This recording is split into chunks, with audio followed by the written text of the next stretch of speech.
Good evening. Good evening and welcome to the November meeting of the Granville Exempted Village Board of Education. Would you please rise and join us in the pledge of allegiance? I pledge allegiance to the flag of the United States of America and to the republic for which it stands, one nation, under God, indivisible, with liberty and justice for all.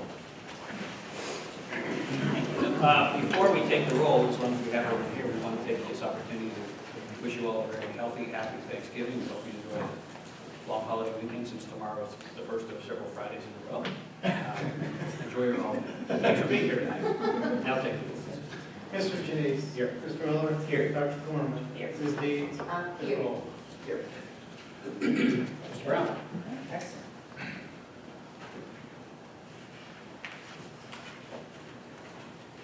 All right, so the first commendation that I'd like to dole out tonight is for the GHS Girls Cross Country team.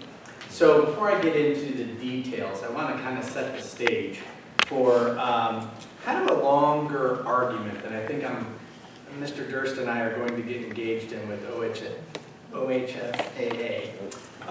It is around the divisional alignment, okay? So I want to give some context to the accomplishment of the girls cross-country team. So they placed third place in the state in Division I, okay? I want you to pay attention to the numbers that I'm going to share. Beaver Creek, who came in first, has 866 girls eligible to run for their cross-country team. Centerville, which finished second, has 974 girls that can run on their cross-country team. Granville has 326. Mason has 1,296. And Lakota East has 982. Okay? So the average is that, we have about 703 less girls that are eligible to run on our cross-country team than our competitors that, obviously from a divisional alignment standpoint, doesn't make a lot of sense. So, but it only talks about the quality of this team that we have sitting here that competed. The coach, Bart Smith, and Chrissy Rogerson just did a fantastic job, as they always have. I mean, this is a perennial team that shows up at regional and at state every single year, and we love to see them participate. So now, I think we need to kind of advocate for a look at the divisional alignment by OHSAA. Thank you. Craig, don't mess that up. So this year's team qualified for the state meet for their 10th consecutive season. They did an excellent job representing Granville at the state meet on Saturday, November 10th. It was a little delayed. I bet you're glad that you didn't run the week before, but it wasn't great weather the week that you ran either. It was pretty cold, wasn't it? So the girls placed third in the state at Division I. Riley Zink placed 20th overall and earned All-Ohio. This is Granville's first Division I All-Ohio cross-country finish. We would like to commend the members of the team who competed in the state meet. Riley Zink, Alyssa Christian, Dylan Kretschmar, John Unkefer, Regina Rose, Emma Calvert, Tori Bergstrom, and the alternate was Avery Gullum. Okay? And so girls and coaches, please come up and receive your commendation.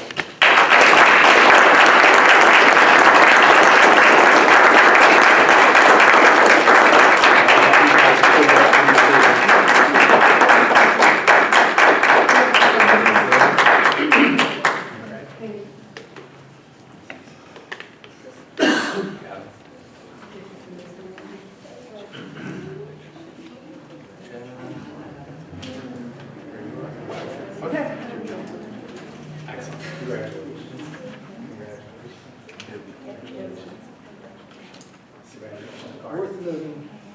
5 for academical hire. Oh, even better. Come on up here.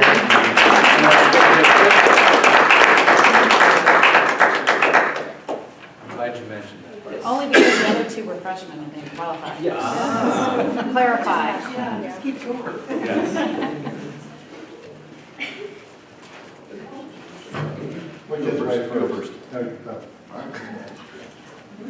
One, two, three. I'm gonna take two. 1, 2, 3. Thank you. Okay. 1, 2, 3. And this way. Okay,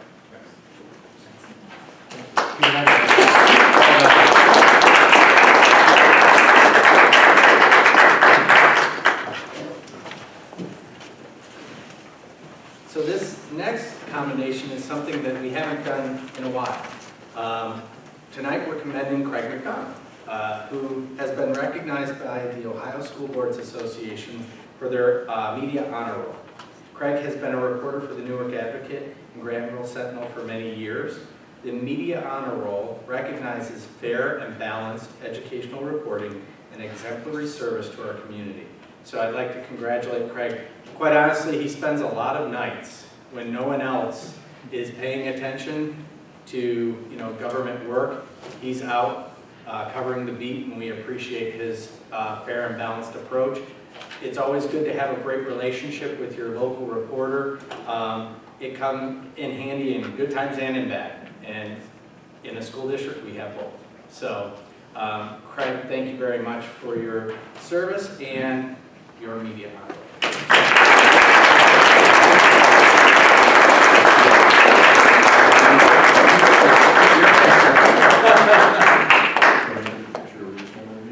No. 1, 2, 3. You can email me. Yeah. And Craig and his wife are traveling for the holidays, so just like everyone else, we're going to give you the opportunity to exit now, and you won't hurt our feelings. Okay, congratulations, everyone.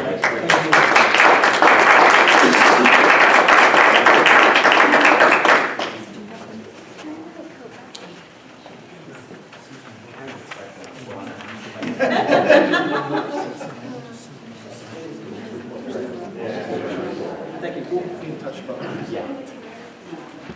Thank you again. You're next.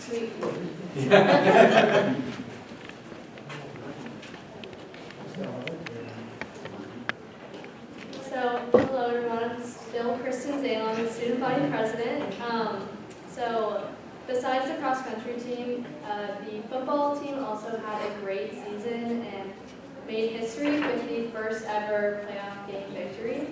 And they lost in their second playoff game, which is unfortunate, but overall had an amazing season and super fun to root them on. Besides that, the drama and choir groups went to New York City this past weekend, and they watched Broadway shows and just explored the city, and they also had the opportunity to perform at Radio City Music Hall, which is just an amazing opportunity for high school students. All three music programs are preparing for the holiday concert just extravaganza that Granville puts on. We've expanded from one evening performance to two to meet the high demand, as well as the all-day assemblies and senior citizen performance during the day. So that's an exciting time. Wednesday starts our Thanksgiving break, which is our first no homework weekend of the year. And so there will be no new assignments for students, but it's a great opportunity for people who are behind to catch up. But overall, a great time to take a break and return refreshed. And if it were up to me, every weekend would be a no homework weekend, but this will do for now.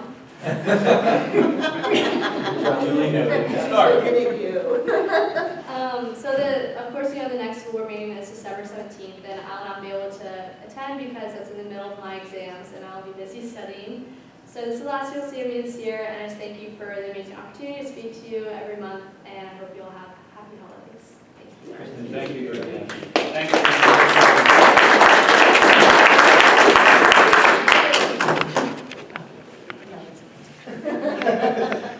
Staff reports. So Mr. Durst has to follow that. Did you slip her a 20 on the comment about the no homework and then she got you back? We might have spoken before For she sure. presented. Okay, so let me start by setting the stage. This is the second State of the Students report that we've provided to the board. Again, it is related to the whole child committee and well-being task force, but something that we've actually done for many years is look at exit survey data and risky behavior survey data and try and make some actionable steps related to the information that's coming out from our student base.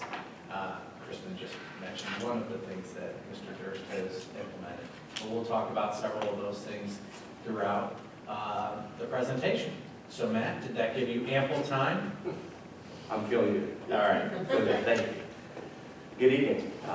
Thank you, as always, for the opportunity to present some information to you. This, as Jeff said, is the second version of the Granville Exempted Village Schools State of the Students report. You know that we've done this on the academic side for years and years and years with the State of the Schools. And this really, as Jeff mentioned, was born out of a couple of years of conversation about the ongoing wellness of our students.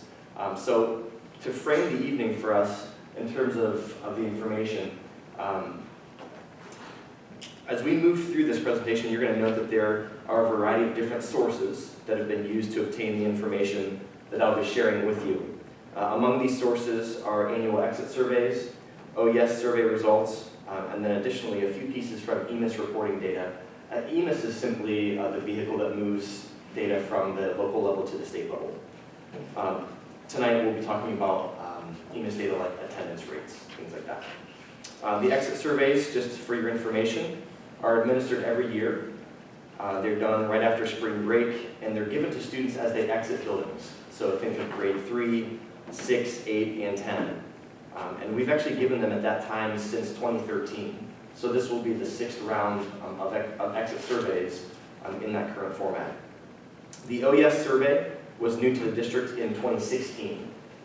So we've done 2 administrations. It has replaced the previously used PRIDE survey.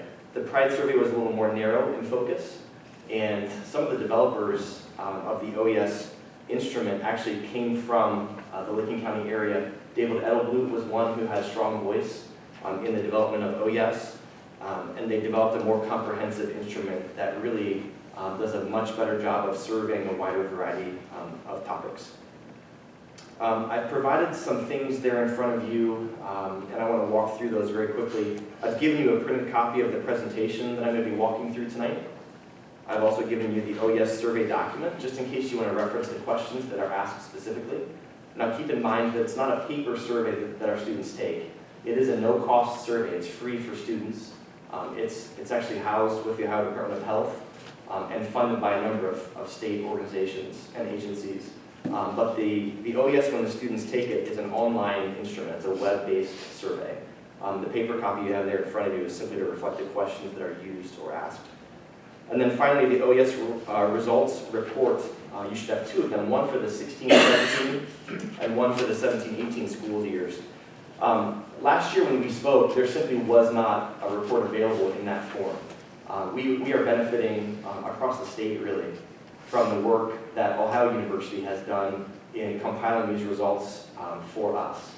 And so what you're going to see there is, like I said, 16-17, and then also 17-18, but they've got a breakdown of the way that our students responded. Last year at this time, we really had pulled this information by hand. And so we were just creating this information. So it's the same data, it's presented in a different way. Okay, so last year when we were pulling this, we actually pulled this by grade level. The information that OU has put together for you is not done by grade level in most of those tables that you're going to see.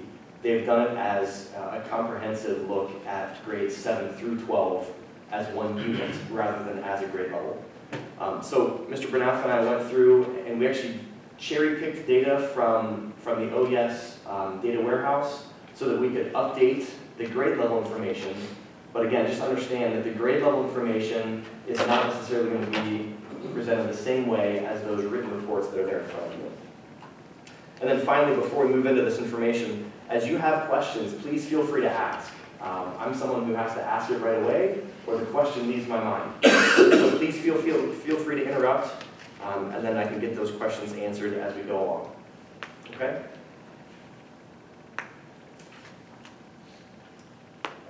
Again, you see up there on the screen those reflections of the sources of information. And then let's just jump directly into what the numbers tell us. First, we're going to set this context. So students attend school on a consistent basis. Students in Granville attend school at a very high rate. You can see that reflected in the numbers in front of you. I will tell you that we do have attendance issues. I don't want to paint the wrong picture here. We do have students that struggle with attendance issues, but I would say that those are definitely the norm rather than, or excuse me, those are the exception rather than the norm. I think we're prone to see attendance as an expectation in Granville. We're going to get sucked into that trap if we're not careful. But I believe we should acknowledge that this is definitely a luxury for us that other districts do not have. And I think it comes from a strong sense of community support. I think our parents value the education that students are receiving. And so the result then is that they prioritize attendance and they make it a point for students to attend. Our students feel physically safe at school. I think one of the reasons that our students do attend at high rates is because they feel both physically and emotionally safe at school. Like I said, we're far from perfect. We do have attendance issues. We do have other issues that do pop up. But it's obvious based on student perception of physical and emotional safety that our students are comfortable in our buildings. They feel safe in our buildings and they feel supported in our buildings. Now, as you look at the numbers moving from left to right, please remember that this survey was given to students in April of 2018. So to provide greater context for that time frame, Parkland and the shootings in Florida had occurred on February 14th. So you're looking at 6 weeks in between a pretty serious school shooting and then the administration of these exit surveys. Just a few weeks prior, in March, we actually saw nationwide walkouts done by students in the name of student and school safety. I do think, and this is just a hypothesis, I have nothing to back this up, but this is a hypothesis that this is reflected in that emotional safety as we look, again, from left to right. This will be one of those numbers that we continue to look at. We would expect a rebound next year, but it is also clear that our students are impacted by national events, and that's something that maybe is a good reminder for us, and that we do see that reflected in those numbers. So Matt, how should we think about, like, statistically, like how accurate these numbers are? Should we be, is there a number based on the number of responses, like if it's within a couple points, it's okay, or how do I just... Do you mean like statistical significance? Yeah, I mean, Yeah. 0.2 is not probably statistical, No, it's but it's not. like, how do we kind of get our arms around that, just as we think about the Well, I think first of all, everything that we've always looked at has been trend data, where we create, typically a 3-year average to try and create that longitudinal look, because there's going to be a variation from year to year, and so we don't want to overreact or underreact to a specific change. But once we kind of look at a 3-year trend and see, okay, what's stable about these numbers or not, then we'll be able to make better decisions related to them. But Matt, go ahead. Yeah, I was just going to point out that if you look at the intermediate school number, they dropped 2.5%. 2.5% is 5 kids out of a class of 200. So that's not anything that's statistically significant. Now, I'm also not a statistician, and so I'm not going to make claims that I don't believe we support it, but 5 students out of 200, to me, that doesn't represent a significant impact or movement. We might have a person on the board that has background in that, so. Tom, Yeah. when you look through this stuff, it also references how many did not respond to a particular question. Yeah. And that might give you a better sense of if there is something that might be an outlier. Yeah, thank you for mentioning that. That's something that the whole child committee discussed last week when we met. And that will actually come up in some of the suicide information that we're going to talk about later, or that suicidal ideation information. So we will actually reference that directly. This is a slide of information that I would suggest that we take maybe the most or the greatest amount of pride in. This notion that students feel comfortable talking to an adult at the school. And what you can see there across the district is that more than 8 out of 10 students in the district feel comfortable approaching an adult and speaking with an adult at school. The staff from each building, I would say, works persistently and works very intentionally to establish relationships with each student, and they make connections with them. Over the last few years, the board has actually heard some very specific examples of things like My Inside Connection at GIS, efforts that we have really developed in an attempt to see this number reflected in a positive way. Obviously, it's more than just for this number to establish those relationships, but this is a benefit for those things. One of the reasons that our schools are not plagued by bullying, harassment, and suspension is that our students see school as a positive experience. They are connected to adults, they feel safe, they are challenged academically, they are engaged. And as I said before, we're not perfect. Bullying does happen. Situations with discipline do pop up. But when that happens, it's addressed. Families are supportive. Students make these into learning experiences. And I believe that again, those would be the exception rather than the norm. Do we not ask this question in seniors? We have not for the last couple of years asked this at the high school level, no. Any particular reason? No particular reason. Anything else similar? Because I know questions vary because it, Right. you know. Right. No, there's not really a fair comparable that we've got on that list of questions for the seniors.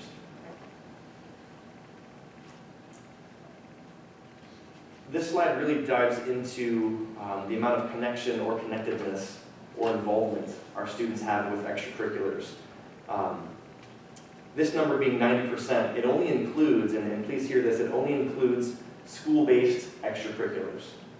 This is, again, EMIS reporting data where we solicit what's called a membership, basically a roster of students who are connected to an extracurricular, and what we build is a database of how connected our students are in terms of any extracurricular event that they're included in. So you see there that in grades 7 through 12, 9 out of 10 students are connected to a school-based extracurricular. It could be more than one. This is just simply representing at least one school-based extracurricular. Things like Boy Scouts, Girl Scouts, youth groups at churches, club sports, these are not included in this number, so we can make a pretty conservative assumption that this is actually higher than 90% across the community. To that end, we know from the OES survey that more than 75% of our students are involved at least weekly in an organized activity that is not a sports team.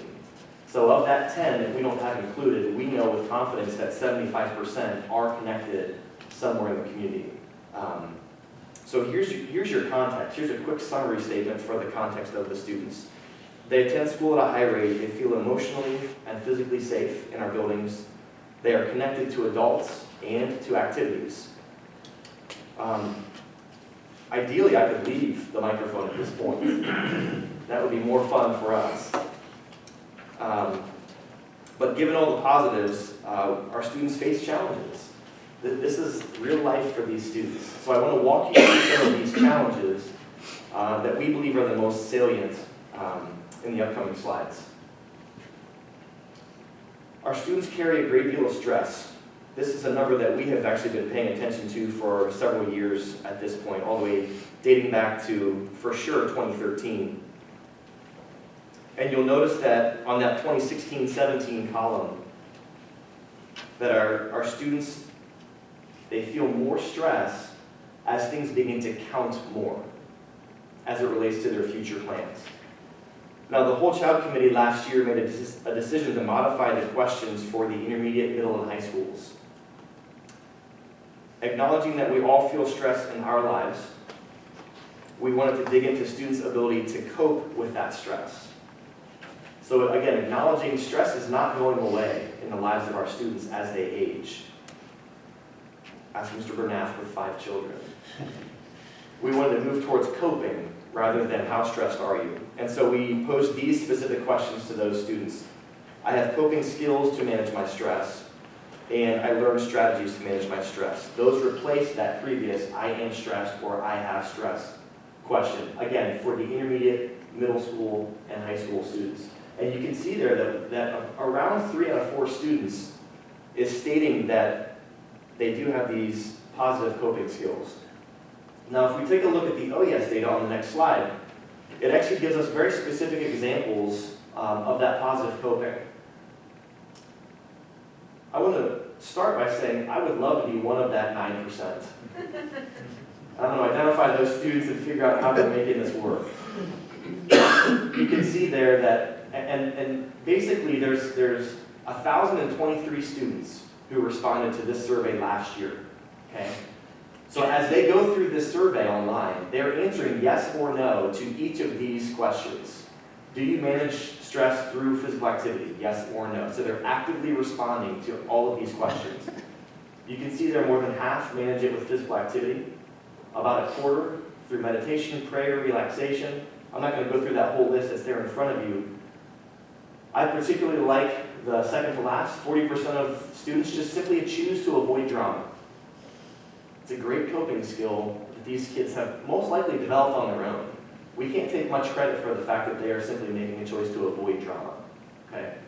But again, each of these management strategies was a positive response on that OES.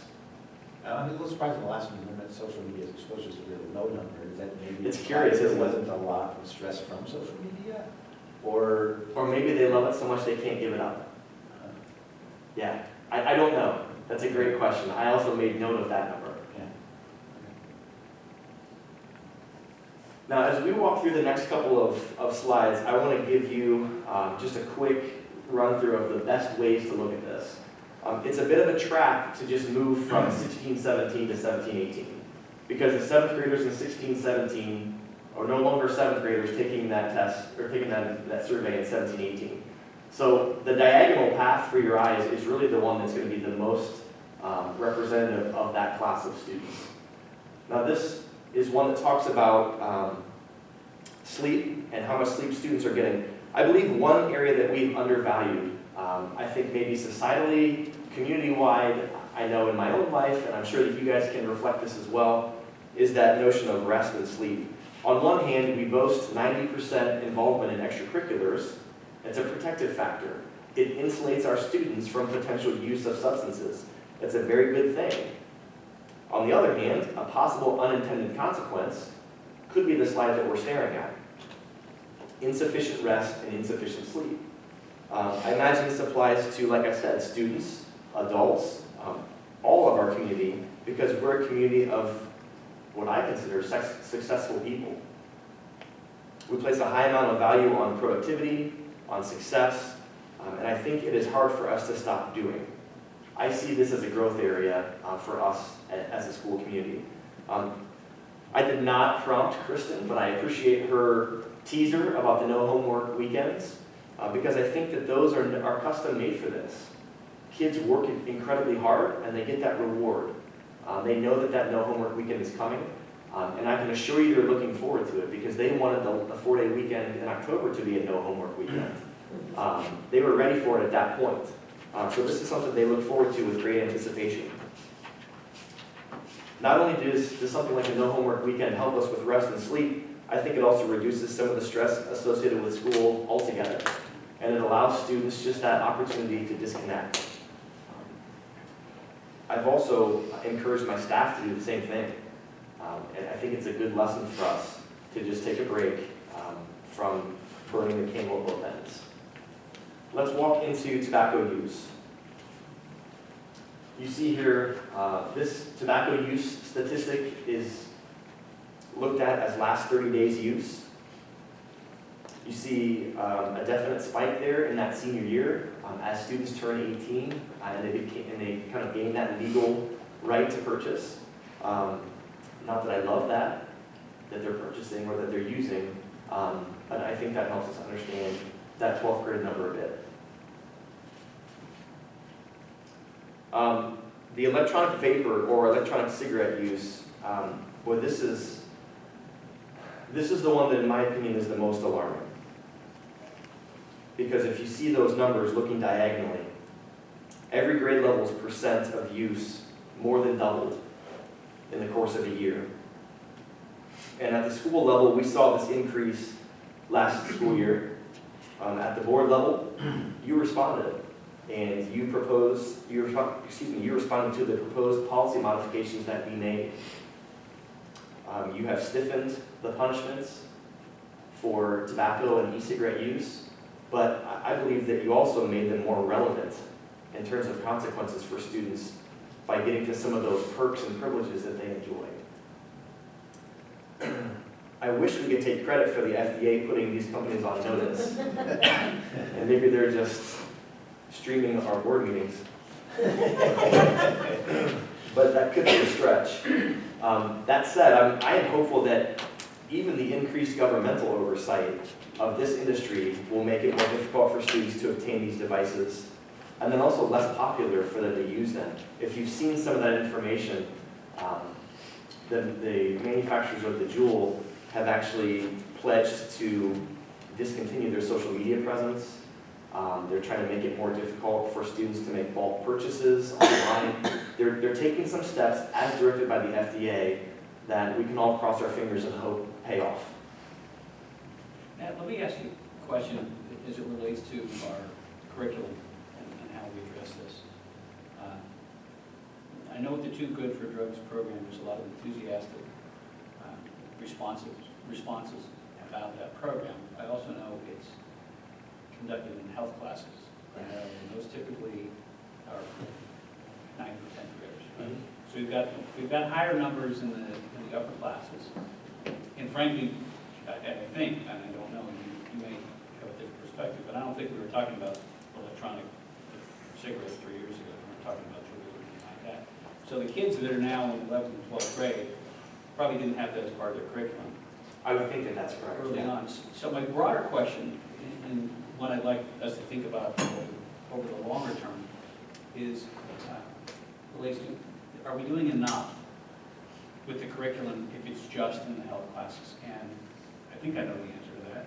In my opinion, I know the answer to that. And so the next question is, what else can we do? Yeah. And something that I think we need to look at. I agree with that comment.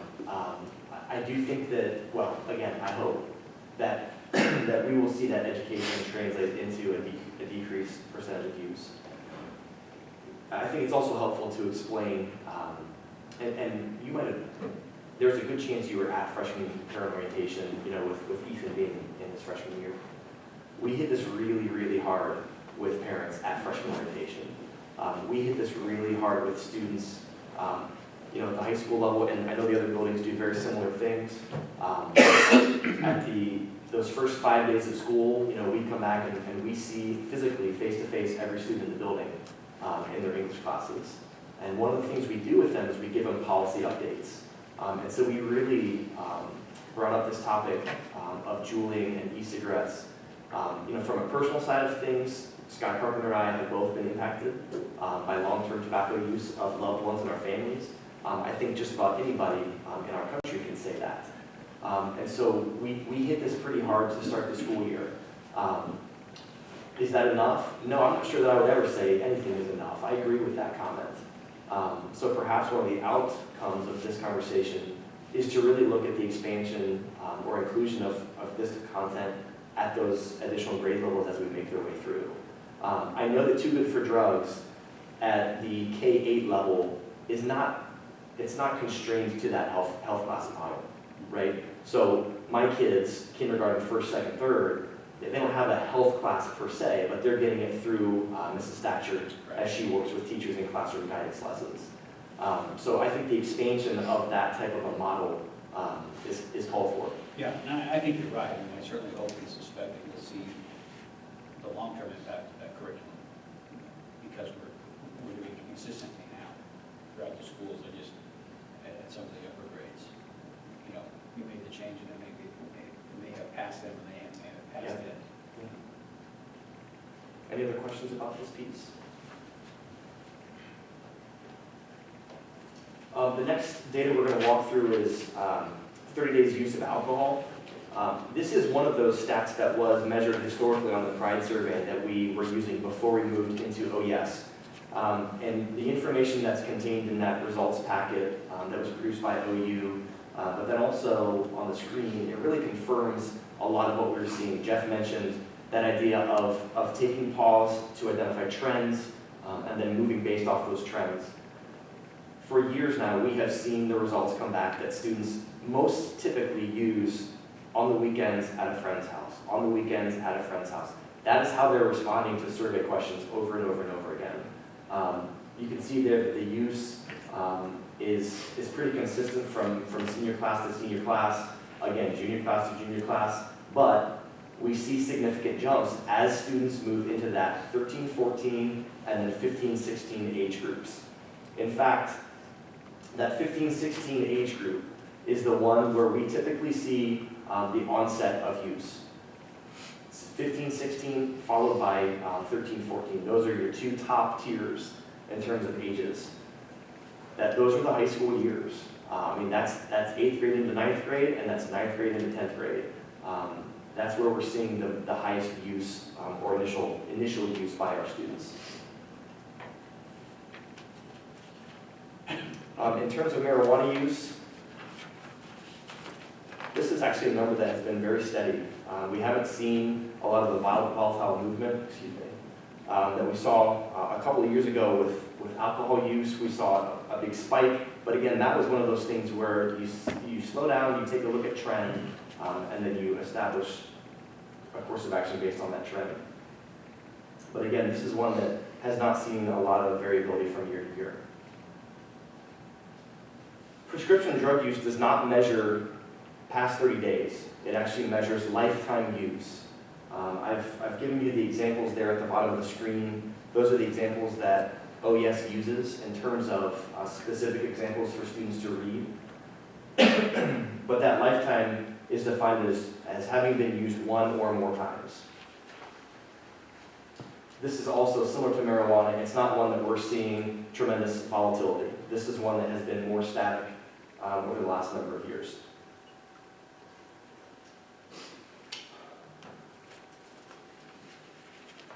Mental health is again, similar to the Juul. I would put the e-cigarette use and this mental health information as my two concerns that are primary. You'll note there that we could not retrieve that 7th and 8th grade data. We've got requests into the folks at OES, and we're waiting for that data. We will update you when that is reported back from them to us, but it simply was not available to us. But you can see there that this is statistics that talk about students who have seriously considered suicide during the past year. And as Ms. Deeds mentioned earlier, the note on the bottom of that screen, and this is just context, is that this question did not receive a response on 372 out of the over 1,000 surveys. So this survey does not require you to answer every single question. So students choose not to answer some questions. It's rare, as you make your way through the packet produced by OU, it's rare to see a question that all 1,023 students responded to. For one reason or another, they simply made a choice not to respond to a question or more questions. This one, the N size is simply dropped down to about 730-ish, 750. Again, that's just context. It's not saying don't take this data seriously, but just understand that those numbers are out of that 1,023. Now, on the support side of the equation, we saw consistent numbers similar to what we saw last year in terms of students who saw a health provider for mental health problems within the last year. If you were to average those things out, that's pretty close to 30% of our students who are seeing a mental health provider within the last year. So we've got some concern for the suicide side of the equation, and I think it's well-founded concern. But we also, I would just use the word, I'm somewhat relieved and encouraged and hopeful that the same percentage of students who is considering suicide is also included in this percentage that's seeking help for that. Maybe. Yes, not necessarily true. Not necessarily true. Hopeful. I'm hopeful that it's the same Yeah. students, yes. But did they define what mental health problem is? I mean, could they be seeing They a did provider for ADHD? You know, They did not and clarify that. bipolar? Yeah, so it could be a medical / Oh, yeah. mental health. Yes, it very well, yes, it does include that piece. In fact, at the bottom of that slide, you'll note there that the healthcare provider for a mental health problem, they've included doctors, nurses, as well as therapists, social worker, counselor. So they've embedded some of that medical professional into this mental health professional. Not sure if it's possible, but I also be interested to slice the data by looking at what, how many of the ones that are seriously considered suicide have been the ones that see that. I'm not sure if you can get the data that way or something like that. We're gonna ask for that. Yeah. We were thinking along the same lines. Yep. So just some quick summary statements. Students attend school at a high rate. They feel safe, they feel supported, they feel connected. They have overall, generally speaking, positive school experiences, but they face challenges. They face challenges with things like restless sleep, with stress, with substance abuse, and then also with mental health. Our action items, and to be honest, we could have made 5 slides out of this to-dos, because I don't know how you stop making to-dos with this type of information. But we want to continue the implementation of the following things: the random student drug testing policy, the revised board policy related to tobacco and e-cigarettes, the Too Good for Drugs curriculum, Friday Night Lights events. These Friday Night Lights events are designed to give students a substance-free alternative. We offer them at the high school once a quarter. It's totally free to students. The fall event for the last 2 years, which has been the most popular, was an ultimate frisbee tournament on the football field following one of the home games. Always really well attended. If you came over, you'd see 150 kids out throwing discs on the field. It's really fun to see. We feed them pizza, we feed them some wits, and they have a really fun time with us. No homework weekends, I think, is something to continue to implement. Things that are specific to certain buildings. My Inside Connection, I mentioned earlier, from the intermediate school. The Pax Good Behavior game at the elementary school. And then this year we brought in Calm Classroom.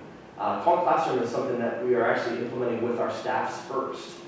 But at each building, we had about 50% of staff members offer to pilot this with their classrooms.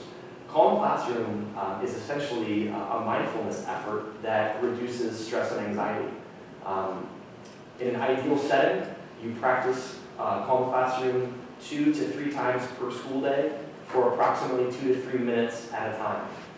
There is a facilitator's guide that our teachers use to walk students through a meditation. It's something that they can do seated at their desks, and I will tell you that you would be shocked by the number of students who are requesting Calm Classroom because they feel the benefits in a very real, tangible way. So we'll be curious to see what that does in terms of impact for these members. We need to continue, as we're doing, to monitor statistics and data through these OES surveys and through exit surveys.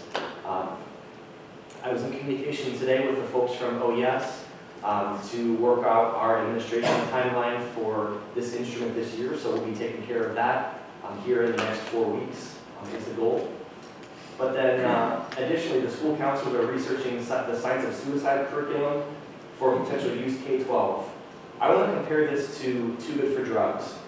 We know that we were doing substance abuse education at every building, but we didn't have a coordinated, consistent approach from building to building that enabled us to build off of what was previously taught. That's the same situation with signs of suicide. We're doing the instruction, the counselors are in the rooms doing this work, but we don't have the coordinated language that Too Good for Drugs brought us in the substance abuse arena. So the school counselors are pursuing more information on signs of suicide, working through the different training modules with Nationwide Children's, with the hopeful implementation of that program starting next fall. There are still bugs to work out in terms of training dates, but that's the goal in mind. And then the final thing would be ongoing awareness efforts. The Whole Child still continues to work through a lot of this information. Travis Morse is actually going to be spearheading the creation of the well notes for us this year. Travis was a great addition to the Whole Child Committee a year and a half ago, and emailed me last week and said, I'm your guy if you want someone to spearhead this. So that'll be starting again very quickly. And then also, as you know, Jeff has taken the lead on the well-being task force. I think what we found during the random substance use testing conversation was that the more we talked about it, the more the community cared about it. So we have to continue to put this at the forefront for our students. Can I answer any questions? I have a question. Can we go back to the students feel stressed in school portion? 6. The way the question's asked, do we delve into, is the stress coming from school? Or, I think that's a serious consideration, or is the stress coming from home, an outside factor? Yeah. Especially, as you said, the older they get, the more important, testing and grades and things are. If you listed possible sources of stress and said choose a possible source, our students would look at you and say yes. They really would. They feel stress from all areas, from self-imposed stress to parent demands to I gotta get into college to it's all of the above. I will take a look and give you a page number. I just was curious. I will get you guys a page number here before we leave tonight, but I am 99% sure that that's one of the results that's laid out in this OU report to point you in that direction. And then as a follow-up, is there a way to increase on the Calm Classroom participation by our staff? Well, what we did, because we did not want to add another initiative late, we did invitational only. Okay. And we were pretty pleased with the response, but as you will see, it will become less invitational and more of a required part of the school day for students and for staff. I just think my work in behavioral health, like you said, 2 or 3 minutes, Yeah. a couple times a day, knowing it's there is going to be helpful. I would think for the students and the teachers as well. Yeah. And so at each of the building levels, we have integrated Calm Classroom into staff meetings, department chair meetings, team leader meetings. We have taken a good hard look at the way that we do these things, and I know Jeff at the cabinet and leadership level is kind of modeling what he wants to see from this. So it's definitely something that's taking root. We've actually been in communication already with the folks at Our Futures in Lincoln County. They are the ones that facilitated and paid for all of the training for the county in August. We've already organized some dates with them for next August because we were a host site for those trainings. So we're already booking things for next year to continue to move this through the county. And I'd just like to, excuse me, Thomas, I'd like to commend the administration for reaching out to resources that Lincoln County has, because I think people would be surprised at the number of quality programs that are located in our county that tie into the well-being task force and this whole idea of what we looked at in the survey. So I think it's great that we're reaching out to them because they're available. Yeah, we had a great meeting with LAP and their representatives who deal mostly with the school age population, really just trying to make sure that there's a bridge.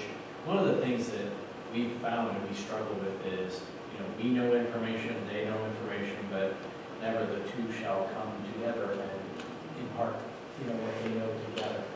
And so we've started to build some of those bridges, and I think, one of the byproducts of one of those conversations was the systematic approach for signs of suicide. And so those are the types of byproducts that come from that collaboration. We'll continue to do that. And if you look at page 46 in the 2016-17 school year now, it lists a number of potential stressors that are not school-related necessarily. So that might factor into.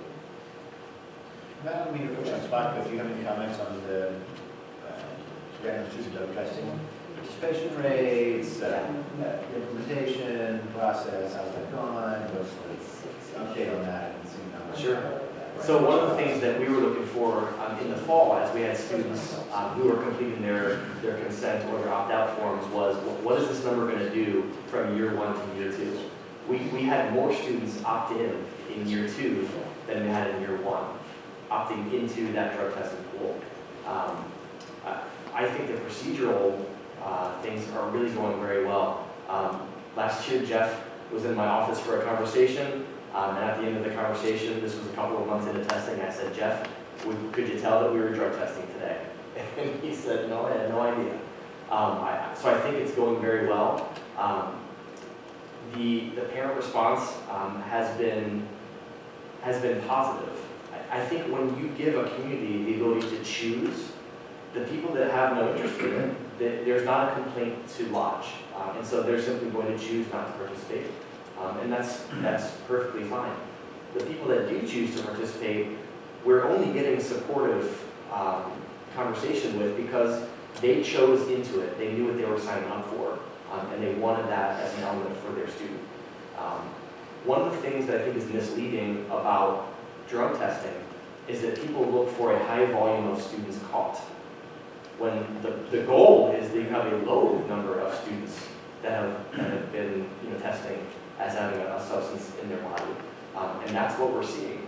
We have worked with SportSafe on the process. It's a really well-run process. We give them our dates in advance. So SportSafe knows every testing date that we're going to use for the entire school year.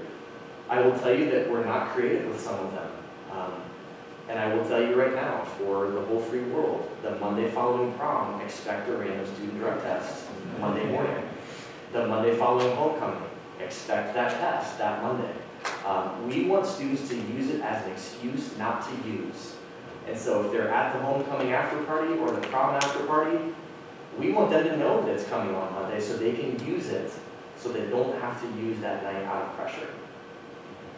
Approximately, what is our opt-in rate? We are just over 50% right now.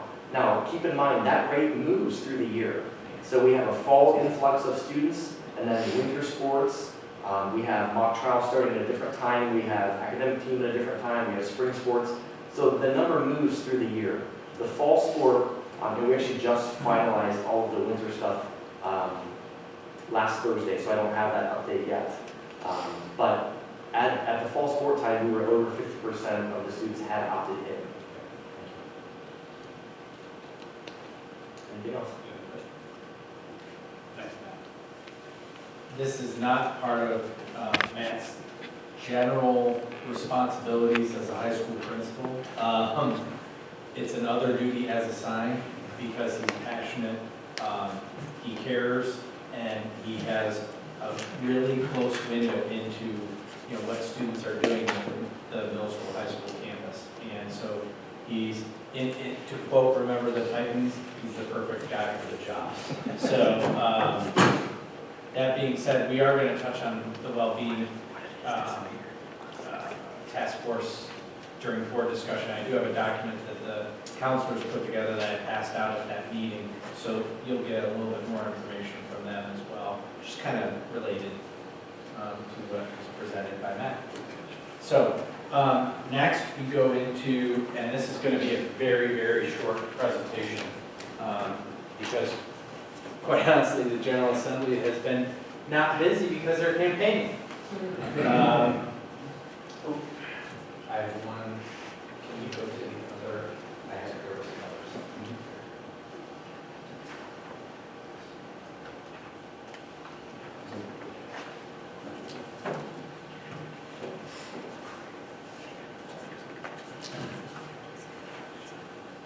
Okay, so as you, that's fine. You can look right there. All right, as you know, OSBA gives us policy updates, and really there are only a few that are recommended changes or have been revised. What you'll see there is authorized signatures. That's really related to facsimiles and official signatures related to fax documents. So there's been an update to that. Student-staff relations, fourth one down.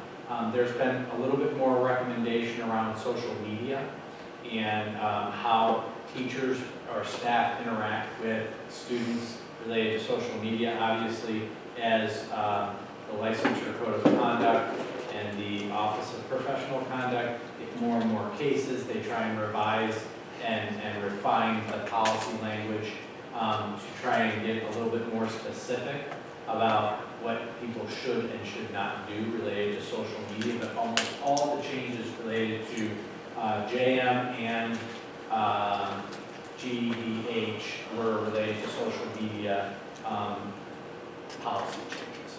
Okay. And then JHH is notification of sex offenders. That's a required policy, and it really is outlining what schools are responsible for communicating or not communicating related to sex offenders and where they can get information. So it's just an update and a required policy there. And then all the other things are just simply statutorial change or an update related to a policy in some other policy language that is a reference change. So nothing that is significant from a challenge or a change of practice for us. So it's pretty short and sweet. I would say the thing that we'll prioritize the most after the second reading is that communication about staff and student relations. And we are constantly, and I know Tanya, a couple of years ago, actually was it last year, that you went around to each building and did your social media tutorial? Just kind of do's and don'ts, because social media is interesting. And I'm not saying it from a negative standpoint. A lot of these things are really kind of not easy things to decipher. So I'm a staff member, but my daughter's also in the school. So I have a parent role and a staff role. And so where is that line from a policy standpoint? You know, if Lily, you know, is texting something to a friend and I see it, but it's a violation of the code of conduct, you know, all those types of things are kind of the bright lines that they're trying to draw that aren't bright. So that's the challenge. Okay?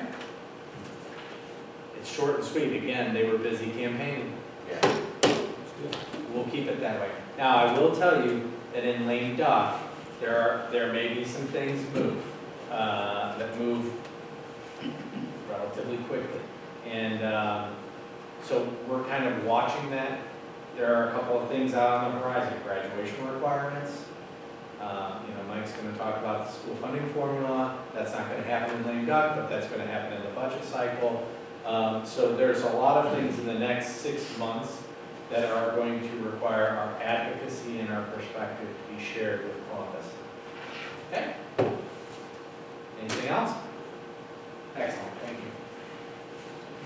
And I can queue up Mike.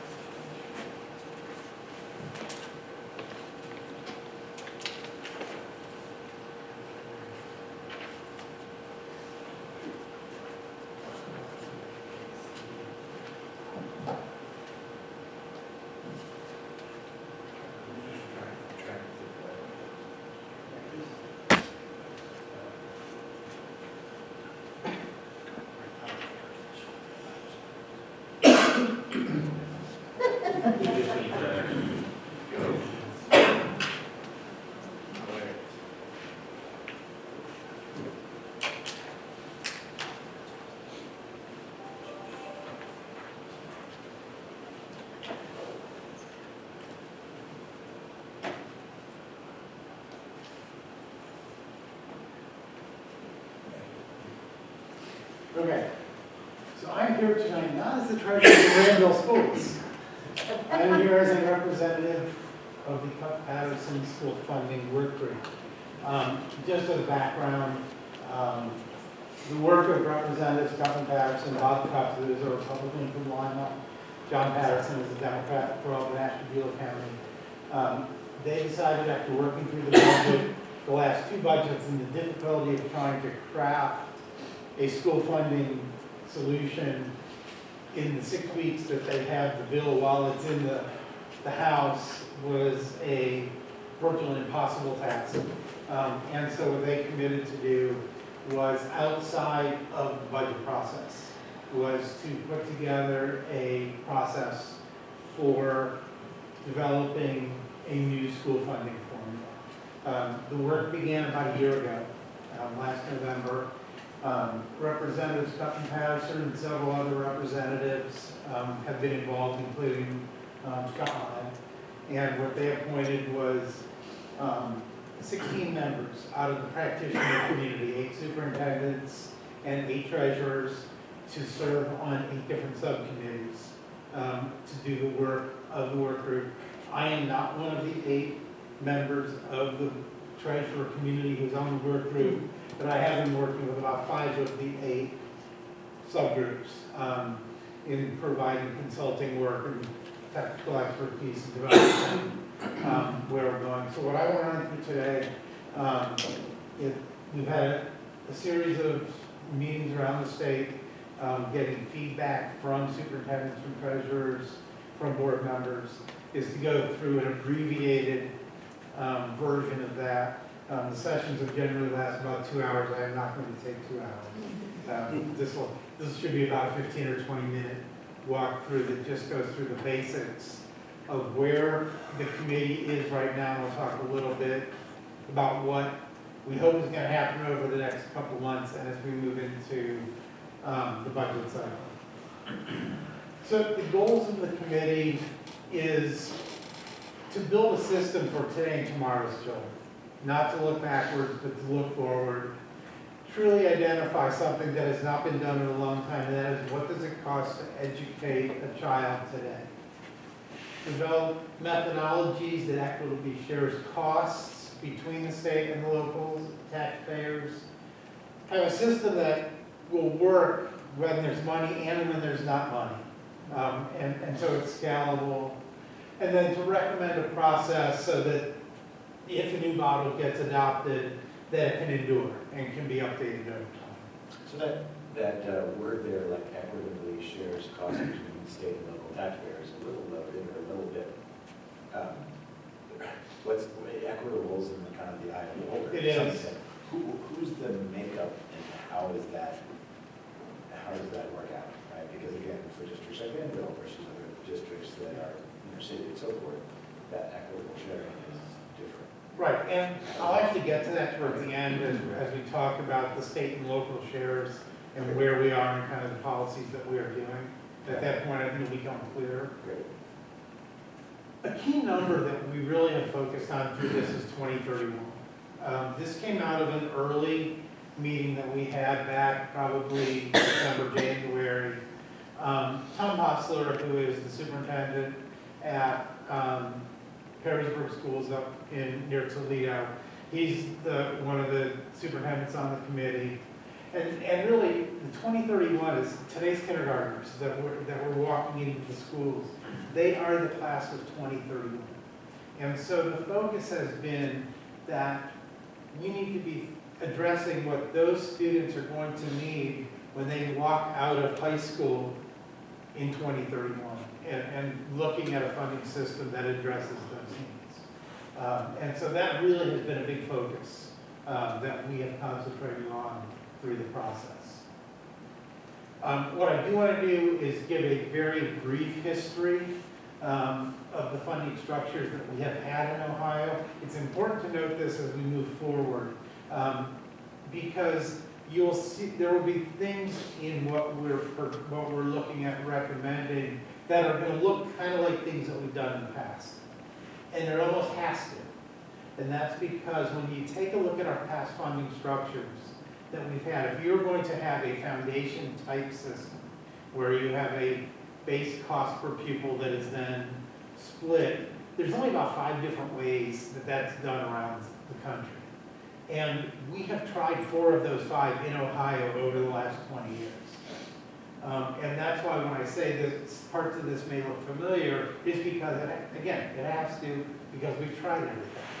If you look at, there's an outcomes-based approach, which is measuring student achievement and then what it takes in the districts that are reaching certain levels of student achievement to actually reach those levels.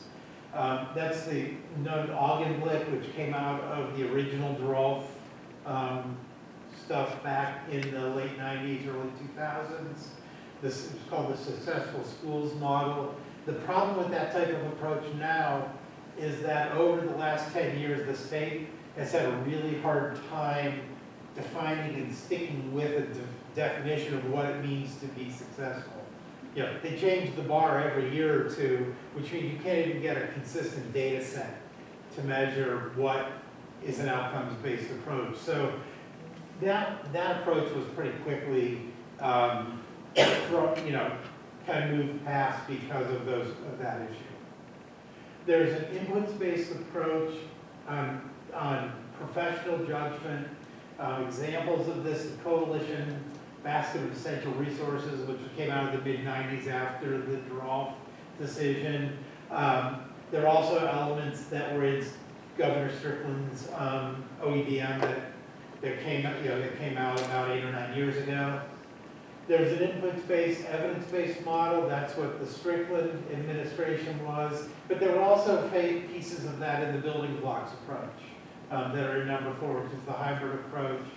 The building blocks came out of the Taft administration and the Blue Ribbon Task Force from 2003, 2004, which kind of took the outcomes-based models that had been developed, but then developed a series of building blocks saying, okay, these are inputs that we think will improve student outcomes and student performance. And then finally, the last one is the only one we have never used here, and that is a statistical regression analysis approach. The problem with that is everybody complains what we have now is a black box. That is truly a black box, that kind of methodology. And so we really have not looked at that as an option. But what we've done, this is the only mention we will talk about what's happened in the past. What we'll try to do, take what we've learned from the past, what out of these things worked and seemed to be successful, and avoid the things that were in some of these approaches that proved not to be successful, and to try and learn from that as we move forward. What we've learned, the systems have all had positives and negatives. All the 4 different approaches, there have been good things, there have been bad things. And again, because we've tried all of them, you're going to see elements of all of those in what we're looking at. And again, we've tried to take the best of what we've seen in the previous systems and learn from what was not successful and not repeat those mistakes of the past. So how is this different? It's really built around students and student educational performance and their experiences. We have looked at the whole child. This is, in concert with obviously what we've done at Granville. It's also in concert with the strategic plan that's recently come out of ODE, looking at not just instruction, but co-curriculars, professional development, social emotional needs, which I'll talk about a little bit, later on, career readiness, all kinds of different things. And it's a unique model. It's built around Ohio students and what Ohio needs are. The last part, and we have stressed this, it is not designed as a prescriptive model. It's not a spending model, it's a funding model. It is you'll see measurements of things of how the resources are being driven that is not saying that's what you have to do. It's providing revenue and leaving local control over, okay, how do I take that revenue and achieve the results that we want to achieve? So not prescriptive to the legislation? It's, Who will make the budget decisions? Or it's not prescriptive to the local school districts. So you will see that maybe we are funding 1 teacher for every 20 kindergartner FTEs. That does not mean the expectation is that every kindergarten class in the state has 20 kids in it. It's not prescriptive, it's the funding level based on research that we're driving.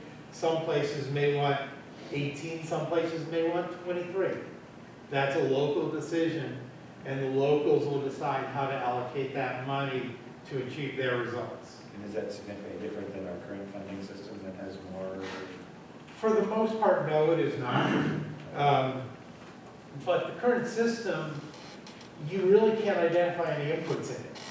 Yeah, there's a funding level, $6,020 per pupil. There's no foundation for where that $6,020 comes from. Well, that's what we can afford to pay. And that's what, there's nothing that says you add together these 12 things and it adds to 6,020. It's not prescriptive because it's not based on anything right now. This will see there'll be some bases, so it may look prescriptive, but that is not the intent. Okay. Guiding principles that we have used. What does it cost to educate a child today? And what does every school district need at a minimum to operate? And as we're looking at base cost here, and starting with base cost, what we're looking at is a typical student in a typical district. So if you had a school district with no special needs students at all, whether that be economically disadvantaged, some type of disability, gifted, anything like that, no students with that, what does every child need to be successful for a typical education? And really as a core, what do we as a school district need? What do we have to operate in today's environment? And so we've really tried to answer those two questions. What we're trying to do is ensure that students can reach their potential regardless of the wealth of the school district, so that the zip code you're born in does not matter, that everybody has opportunity. Again, we have stressed local control over and over, that this is, we want to maintain local control. We want to be transparent as possible, which is something that has not happened in the past, where it's very difficult to explain.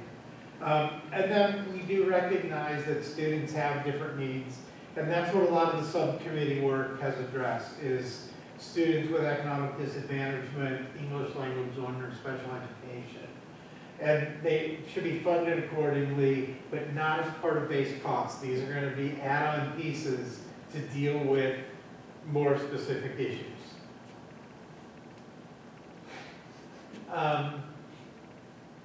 So what we're looking at is a inputs-based approach, where we're defining the inputs of what it takes to educate a student, what it takes to run a school district. One that is transparent. Everything that we are doing is justifiable based on research or current practice, and should provide stability over time. If you look at the base cost allocation in general that the model is looking at, there are 4 pieces to base costs. There's direct instruction, classroom instruction, direct classroom instruction, instructional and student supports, building leadership and operations, and district leadership and accountability. Direct classroom instruction and instructional and student support make up about 75% of what's being funded.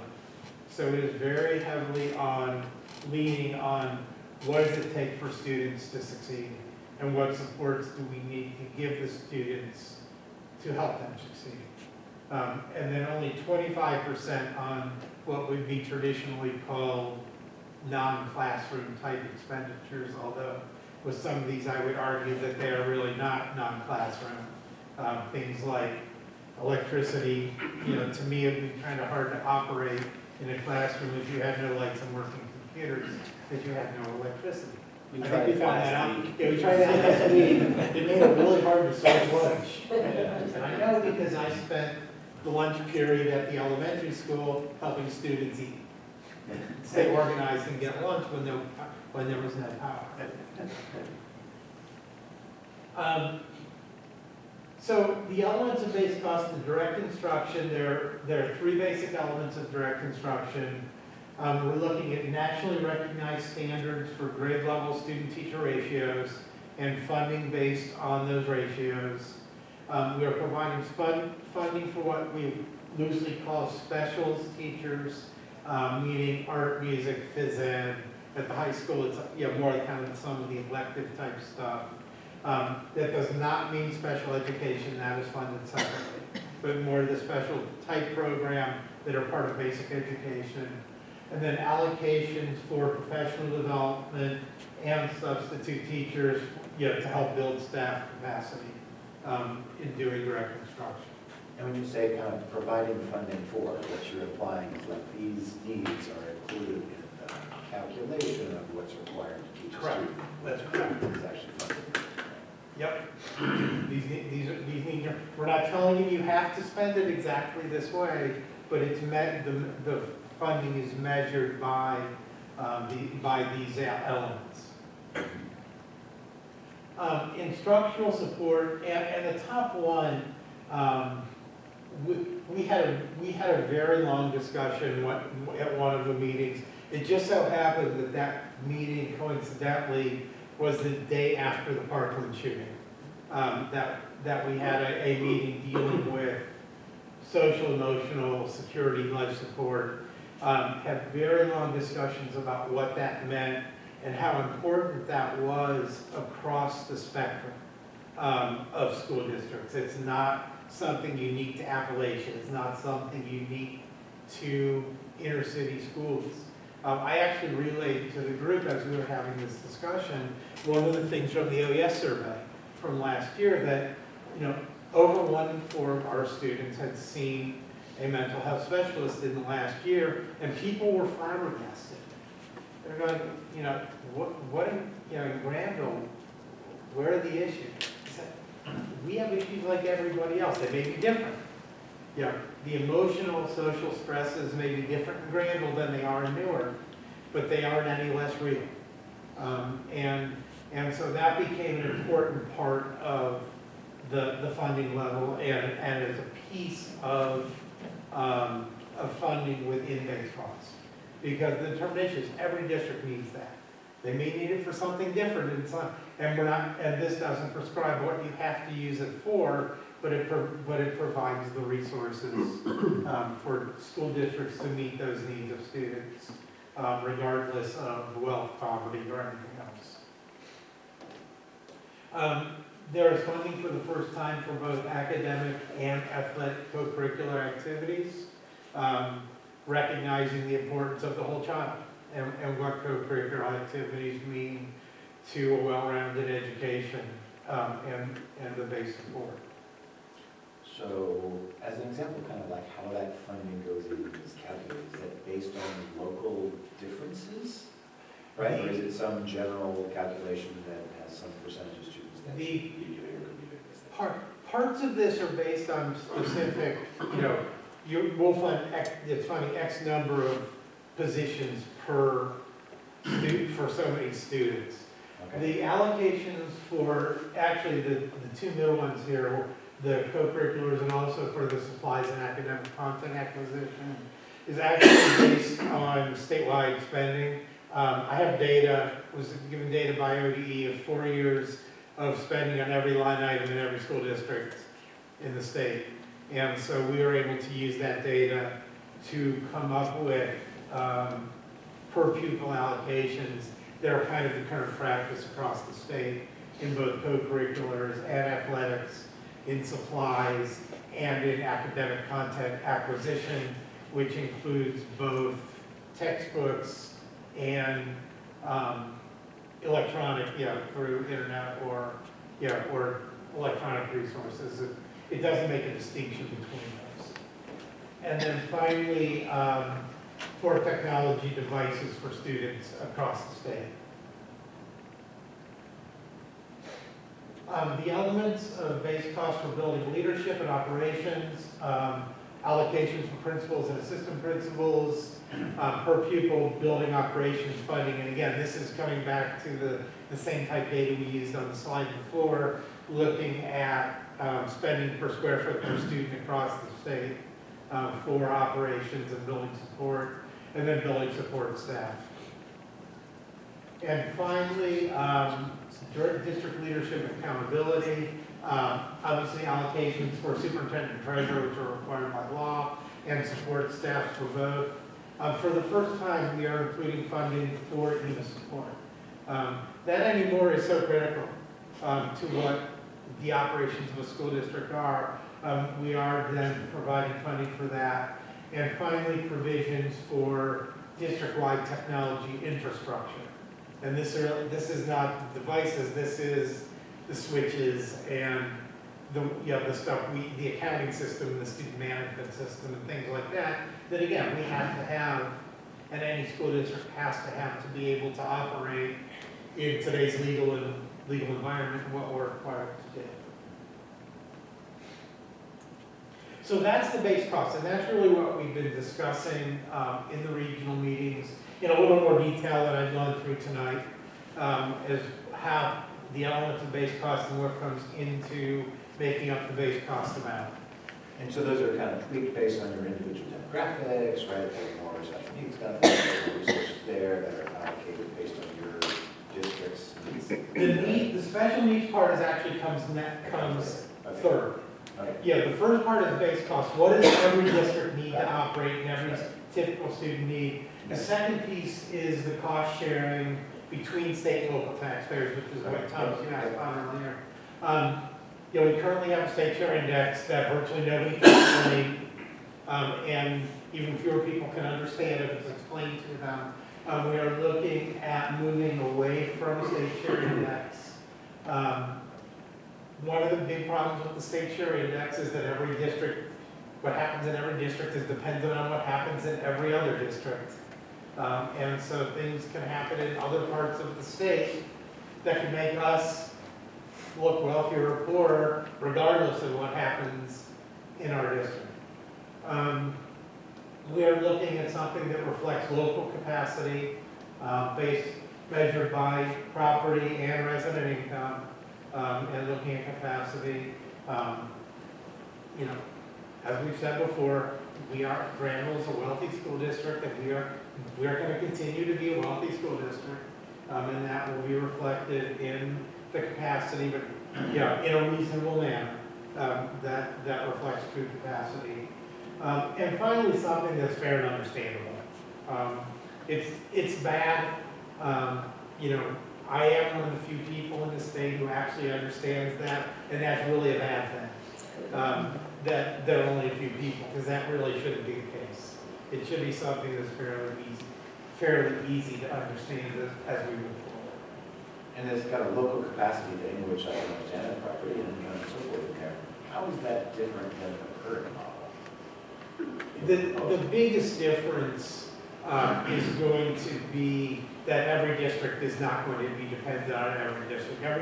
Every district is going to be looked at as themselves.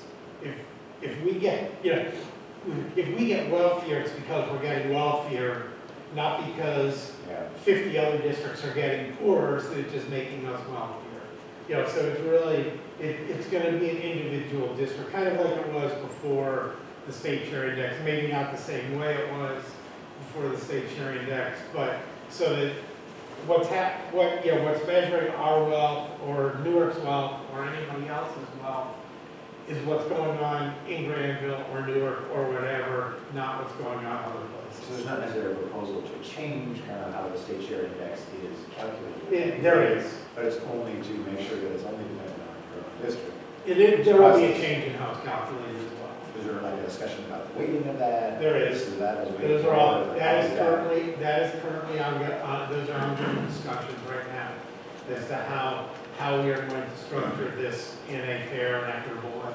Right, because it seems like that could have a pretty significant swing for Granville based on the difference between our income and property value and so forth, depending on the weights of those different factors in the state share index. Yes, and again, we are looking at balancing in a way that is fair to everybody without being, we're not trying to penalize districts, but we are trying to be fair as far as recognizing wealth and recognizing poverty. Okay. We had 6 subgroups. There were 6 other subgroups. There were 2 subgroups around base cost, one on base cost and one on local, state, local share. There were 6 other subgroups, one dealing with poverty in preschool. After the superintendent representative on that was Doug Yu, the superintendent in Newark was there. A subgroup on transportation, a subgroup on special ed gifted and English language learners. A subgroup looking at career techs and ESCs. A subgroup looking at open enrollment, charter schools, and vouchers.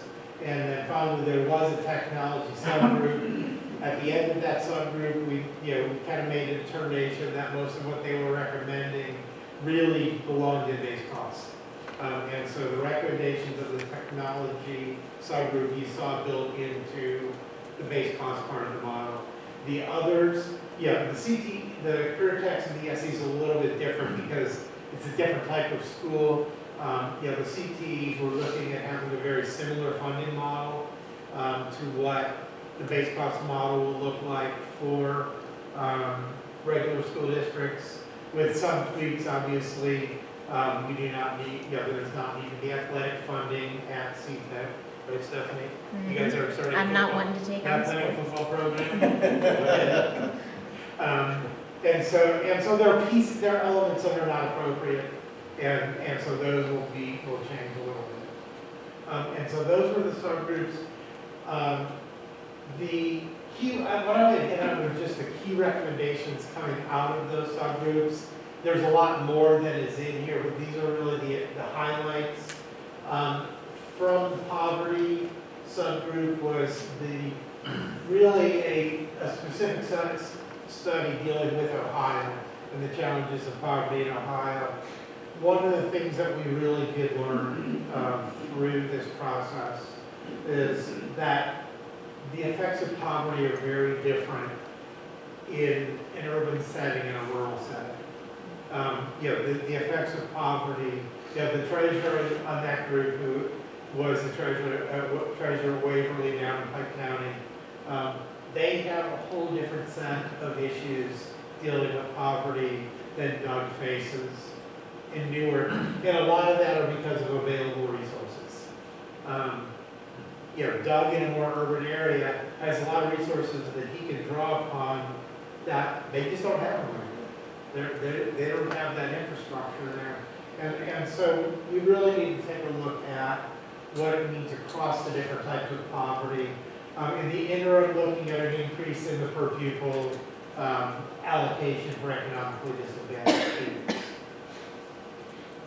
Second, out of that group, is to ensure that by the 2021 school year, all economically disadvantaged 4-year-olds have access to high-quality education and a high-quality preschool program with a lot more coordination of preschool services that is going on right now across the state. Out of the special education, if you take a look at, right now the special education funding is primarily based on a study that was done in 2001. That is obviously a little bit outdated right now. So again, a study to kind of update the study that was done back in 2001. In the interim, right now, special ed is actually funded at 90%. Is to fund it at 100%, but take that additional 10% of money and set it aside to deal with catastrophic costs that districts are facing, which is, right now, catastrophic costs, the state is covering about 35 cents on the dollar across the state. And so it's up to increase that allocation to deal with what are the truly high cost students with special needs. That group has recommended the implementation of there's a recent gifted study undertaken by ODE that made some recommendations on gifted funding. It was released just a couple of months ago, and to implement the recommendations of that study. With ELL, the recommendations is to, right now there's 3 categories, is to merge categories 2 and 3 into a single one and create a new category 3 that reflects the fact that we have to track kids who have completed the ELL program for up to 2 years. And there's no funding for that right now, so that would would actually make step category 3 the monitoring period. The transportation subcommittee is the main was modifying the formula and provide all districts with a minimum of 60% of calculated costs. That is actually what it used to be.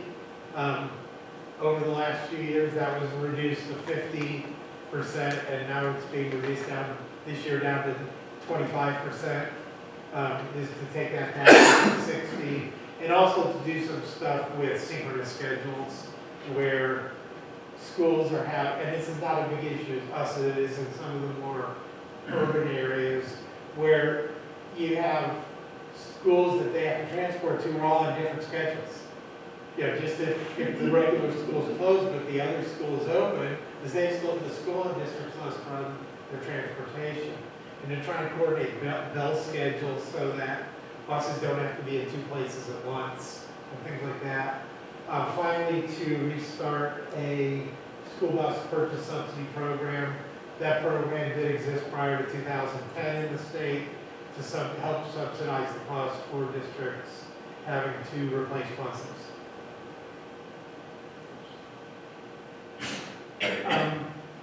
The scholarship and charter school, one of the things that will probably get recommended is moving to a direct funding for charter schools and the scholarship programs, basically leaving us out of it, is funding it directly from the state to the community schools, funding the John Peterson and Autism scholarships directly rather than involving us in that.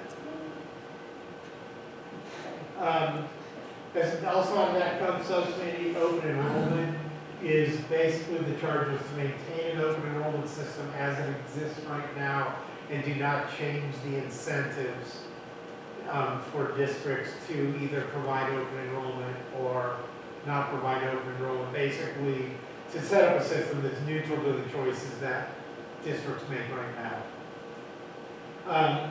As Career Tech, as I mentioned, using the same cost model as local education associations with modifications for differences in the services that are provided. ESCs, there was a cost study done by the ESC Association, and to kind of move to a mixture of having some administrative costs funded directly from the state so that they're not charging us for their overhead costs and are only charging us for direct services. Right now, we are charged for both the direct services and a portion of administrative costs as well. So those are the subgroups. All the things from the subgroups will get added on to base cost. You know, you think of it as the base cost with spokes, and these are adding on to the spokes. As far as the next steps for the committee, we basically completed, or at the completion end of phase 1, which has been going on for a year, where we're really trying to identify what it costs and come up with base costs and to do a lot of the work in the subcommittees. We are in phase 2 right now, which is further development of distribution between state and local and getting feedback on the components of the formula with the idea of having a final report available in January ahead of the governor's announcement of a budget, which will be due March 15th, since it is a new governor this year, so that deadline is pushed back. These are the folks who are basically on the committee. The volunteers have been doing this, and a lot of folks have been putting in a lot of time doing this here. A lot of these folks are coming to Columbus, have been coming to Columbus a couple times a month for a year to come to meetings and to meet in subcommittees. And so a lot of people have put a lot of time in. You will recognize the name of Scott Prebles out there, our former superintendent. Scott was on the charter school open enrollment. He was a superintendent representative to that committee. And that is it. Mike, thank you. A lot of work done, obviously. We appreciate what you've done as well as community. One of the questions that seems to raise, at least for me, is, you know, if this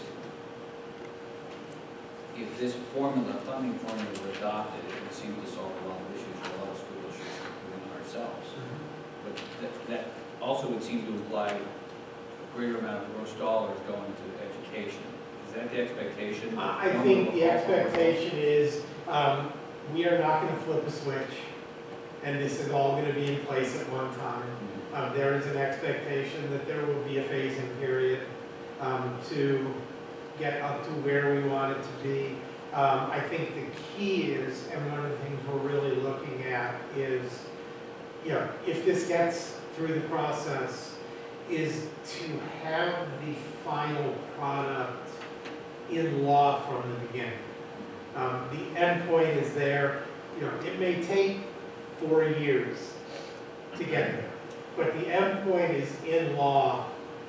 And so all you're dealing with is, okay, how do we get from point A, where we are today, to point B, when this or something that hopefully looks like it is fully in place. But having a law in place so that you're not relying on future general assemblies to implement and to build onto, but rather what you do want them to do is, okay, this is what we need to achieve the next step, to get to the law that's there. And so that would be the hope. It seems like you've seen that, like, when you change the funding formula a little, you might change the funding a lot, with caps and guarantees and unintended sort of consequences based on the calculation and so forth, right? Does this have potential to have swing for various districts in terms of the ultimate funding that they have, or what's your sense about how far it is from what's current? I think the hope is that it is a much more stable system. That, you know, there's always going to be guarantees. I mean, there's going to need to be transitional guarantees, but there's always going to be guarantees. You're going to have things happening from year to year that are going to cause, you know, weird swings in funding levels, and we need guarantees. The hope is to not have caps. The hope is to bring this thing along so that what is in law to be funded in a given year is what is actually being funded. When you look at the caps that are in place right now, the caps are highly distortive. The caps cause severe problems, and what we found is once you start with the caps, it's really hard to get out from under that. Yeah, the caps in a way are artificial. And so I think we're looking at a way to implement this that does not require, say, okay, you're supposed to get this, but we're only going to give you this because that's all we can afford. I think the idea is, okay, we're going to stick these 3 elements in this year, but we're going to fund those 3 elements at 100% so that the elements are being funded rather than saying, here's the end point, it should be this, but we're only giving you 60% of it, or something like that. And so it's calculating you should get this, but we're only giving you part of that. And I think the intent is to really stay away from that. And does the model exist numerically such that you can start cranking numbers now? Or is that the next month's worth of work, or like, I'd be curious to see how it shakes out? There are preliminary numbers that we've been working with on the base cost. Obviously, until we finalize the distribution part of it, deciding how much the state's paying for and how much the locals and how that's going to be determined, you can't really start getting into actual simulations until we're getting on that part. And we have been working on that part for several weeks now, probably longer than that, trying to come up with an equitable and explainable way to do it that gives rational results without causing unwanted distortions. Obviously, there's a lot of nuance to that, to do that in a way that is explainable, and that's what we're working on right now. So, just help me understand, like, the ultimate outcome of this is going to be, like, now the state says it's $6,000 per student per year. This is going to say, no, it's really $10,000, but you only get 60% of it. Is that kind of going to be what happens? The hope is that is not what's good. The hope is that we'll have an endpoint and we'll say, okay, So we can, the state has this much money, so we can put these places of the final formula in place this year, but fund them. So the other pieces won't be in place, then the next year, maybe it's these 4 pieces, or however that works out to, until you get to the end point, which is defined, which means the whole package is in place. So, The intent is not to say, okay, the funding is X, but we're only giving you a percentage of that, because then we're back into caps, and that's what we're really trying to stay away from. so is there sort of an expectation, though, that the state share of our revenue goes up significantly over time with this formula, and it's less locally driven? I think that will vary by place. I think for the most part, it's not gonna end up with a higher local share than it is right now, but again, until we finalize all that stuff, we won't know for sure, until we finalize it, but that would kind of be the intent. Which sort of bucks the trend of what we see recently with the responsibility coming back more to the local district with whether it's good or bad, it's another discussion, right? Which just is, right? And for this to happen, there needs to be much more funds at the state, which will presumably require some taxation or something like that, right? But that comes from this, right? Correct. So, okay. Is the work group going to make suggestions on how to reach that funding? That would be my suggestion, would be yes. I have been doing a lot of thinking about that. Some of the areas where we can make recommendations of how to generate dollars, how well that will be received, we'll see. But I would hope that yes would be part of. I don't speak for the work, Sure, for the work group and the committee, so that'll be the final decision that will come out of the full work group. But it is something we have talked about.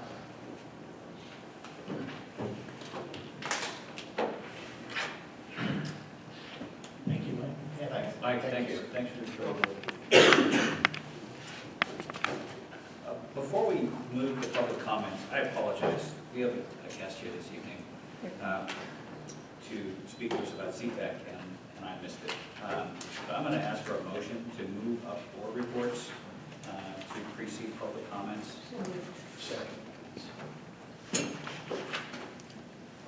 So instead of me giving a CTEC update, I've asked Stephanie Freestone, who's the Director of District Services, and she oversees all of the satellite programs for CTEC throughout the county and Granville and other places. And there's just been a lot of talk about career education, career tech education lately, so I just wanted to. Sorry. Question you voted on, they changed the agenda. Well, we have 2 things in front of our discussion. Oh, right, okay. Anyway, so I've asked Stephanie to come and give us an update on CTEC. Just do it all in Yeah. favor. Say it. Just do it all in favor. Say All in aye. favor? Aye. Opposed? Thank you. It's official. It's coming. Another minute. That was my fault. Mike I Ward. won't hold it against It's tired after all. Well, thank you for inviting us to come speak, and I just thought it will be a quick presentation, but I did want to give you an update of what career tech programs are running in your own district, but also a quick snapshot of the entire county. I thought that might be helpful to see sort of the path in which Lincoln County is taking in the career tech implementation that the State Department is asking everyone to participate in. Here in your district, you're currently running 5 career pathways. 3 of them are owned by CTEC and 2 of them are Granville owned and operated. So I thought this would be, you've heard us speak of the visual design program that Jennifer Kinsley runs. Ryan Johnston is the IT instructor, and new this year is Stephanie Stanton in the business pathway, which I'll review that. Then your Granville owned programs, and please correct me, Christian Renke. Yep. All done. He has a unique role because he is at your middle school and starts both the middle school pre-engineering, the middle school IT pathway, and then teaches a high school course in the engineering pathway. So he sort of has a dual role for you. Craig Winning is your high school engineering science pathway, and then you have some family and consumer science courses running at your middle school and high school. Again, just a review from previous years, Jennifer Kensley is our instructor for your visual design, and she's running the courses I have listed up there. And the last one, she also helps get some of your freshmen or lower grade level at the high school through their Art 1 or Foundation course that is required for graduation. And then 2 of the career tech courses that she runs are CCP courses. And this is a career pathway that CTEC runs that is open to the entire county. So when Mike talks about EMIS and MAT, I mean, this is one of those even more confusing levels that it's maybe a Johnstown student that's sitting in Granville that's attending CTEC. So just to keep things really confusing. Then our information technology program, this is our 3rd year, year 3. I'm really excited about this. The numbers are starting to increase. Ryan Johnston is also eligible and currently teaching your couple sections of financial literacy, which I think we're already going to start to see that the students taking financial literacy with him now also want to carry on in some IT courses. New this year, we added AP Computer Science Principles. With your support, in conjunction with CTEC, Ryan went to AP training last summer. We have 6 students enrolled in that AP class this school year, and I think that we're off to a really good start. And he's doing a nice job partnering with some local business and industry as well. These courses do start with quite a few 8th graders, and we're really seeing now at year 3, those who started with him as an 8th grader are taking a course each year, which is the goal, that students start taking these classes maybe as a 9th grade student, and ideally take at least 3 courses in a pathway. Those are 8th graders on the high school schedule? Yes. Because the classes are high school schedule classes? Yes. Okay. And we just work together on the unique scheduling days. Yep. The new business program, again, instructor Stephanie Stanton, we're offering the 4 courses up here, financial literacy, which is a graduation requirement, an entrepreneurship class, marketing, and business management. So in general, I did not look at the numbers in the Granville-owned programs. Right now, we are seeing about 300 students in the IT, business, and visual design courses. And that's not including, I don't think our second semester numbers are in the system completely. Now, keeping in mind financial literacy is seeing almost everyone, all of your freshmen at some point, or I should say all your freshmen, before they graduate. So we're really pleased at the numbers that we're seeing. And that would be basically 5 class periods per teacher, right? It actually works out to 6 because we offer a number of different sections of financial literacy. So both Ryan and Stephanie would offer multiple sections, multiple class periods of financial lit. Okay. And when I say 300, I'm meaning 300 in the business, IT, and visual design programs. Those 3 instructors. Mhm. Right. Okay. Yeah, so that's 17 kids a class or whatever. Average. Really, our goal is to implement real life, real business experiences. Currently, I'm excited to say the IT classes are working on a website for the city of Hanover. Last year, they were doing, actually 2 of your graduates are still finishing up a website and an app for the young leaders of Lincoln County through the chamber. Our visual design program regularly is doing work with community members, but partners all of the time with Jim Redding at the high school The sign that you see as you're going up to your intermediate building, that was produced by the visual design students, and just really good learning experiences as they work with a client, propose things, and have that real life experience of what it's like for a client to say, that isn't what I wanted at all, and let's redo this. In our business program, Stephanie's working on growing an advisory board and bringing in guest speakers and potential business partners, so we're pleased at how that's moving along. A snapshot of the county.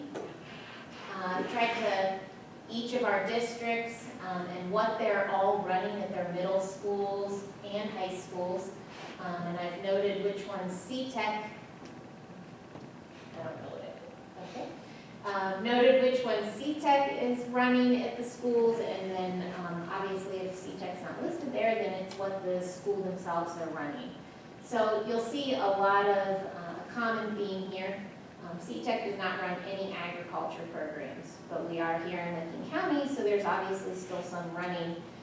So those are usually owned by the districts, the associate schools. CTEC's really taking the lead in middle school career tech programming, primarily through career connections and pre-engineering.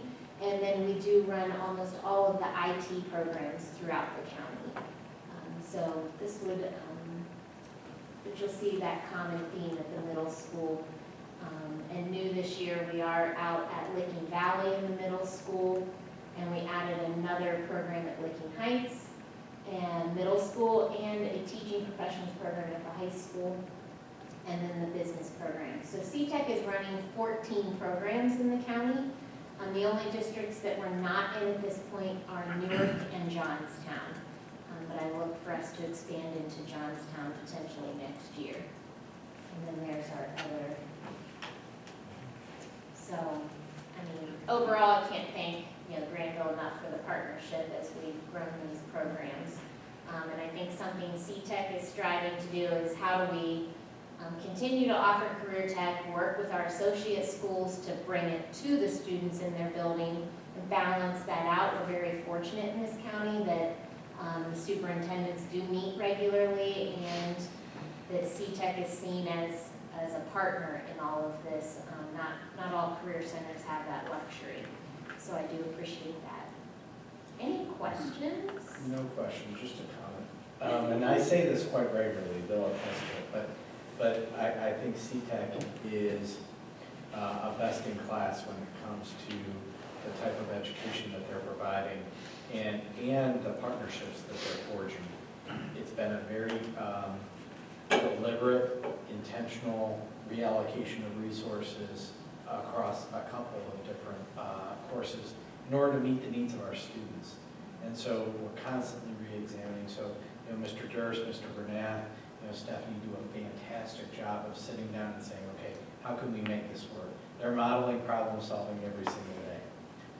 And collaboration and teamwork and several other success skills that I could reference. But ultimately, the students are benefiting from those types of experiences. So, well done. Do you understand the economics of a CTEC No. versus a Granville? Top of Granville, just like it from a top level to make sure I kind of calibrated on. Mike will try and do his best to kind of articulate that. Yeah, or either one of you, just like I'm trying to understand like when a teacher is hired by CTEC and teaching our students versus when we have a teacher teaching our students, like how that ultimately shakes out economically and what the fees or things are and how that works. I'll rock, paper, scissors it for you. I can correct you when I'm wrong. Okay. It's two different models. When it's Christian, when it's Prime, we're paying the teacher, but we are getting some funding from the state for the career tech programs that we're offering. Okay. To come, at certain levels, depending on the number of students and things like that. When it's CTEC that is running the program, they are paying for the teacher and the equipment, I believe, the equipment and the teacher benefits and everything. But what happens is when we have a student taking that class, essentially for each class one student takes, they get 1/8 of our FTE. Okay. So that they get funded on the base cost for one, whatever their share is of the 1/8. So again, for every eight students taking a class offered it by CTEC, they're getting funded for one FTE. So which then offsets their cost to pay for the teachers. And the state share index for CTEC is determined based on the county average? It's Or based, something like that? it which is would be different based than ours? on the average of all of the local districts that are part of the JVS. And So- the state has broken career tech into different funding categories Right. based on the pathway that you Yeah. choose. Yeah. So, like the career connections are the category 5, so the lowest funded, but obviously if the student comes to CTEC, it's simple. They're there with us all day, we take the 100% of that student. The satellites, it starts to get a little confusing because it's by period, but But even if our students are there all day, in calculation of the state share index, they count for us. Right, yeah. So they're counted 100% for us in the state share index, but for funding, they get 100%, we get 20. Essentially, each of those kids is funded 120%. Okay. They get 100%, we get 20% for the ones who are actually physically at the CTEC. How many is that this year? How many is that this year? at CTEC, How many CTEC I students? thought we had about 20. 20-ish, 22. I thought we had about just over 20. That's a record. Yeah, that's. No, it's definitely. It's a 2 record. years, it's juniors and seniors. Yeah. So But it'd be that's two still, classes. that's still what we've had that's more than historically. normal. We tend to see them in certain programs at our school. Our electronic computer technology, our engineering, I would say those two are our highest. Digital throws some in. Yep. So we definitely see a certain groups of students that want particular programs on our campus. I mean, it's just, like I said, like Jeff has said, that's all around, right? We have that resource for our community and be able to connect into it with these different models, it's just fantastic. So thank you. I just wanted to also, regardless of whether or not CTEC or Granville owns it, Stephanie is in charge. I mean, like, she has to keep track of it and report back to the state for it and things like that, so, you know. I missed that college class, Enos. You're better off because of it.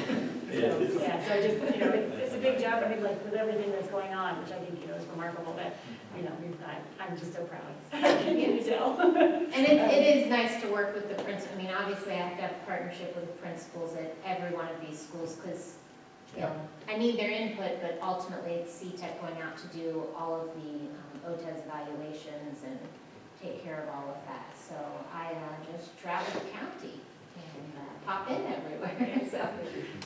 Appreciate it. Thank you. Stephanie, thank you. Thank you.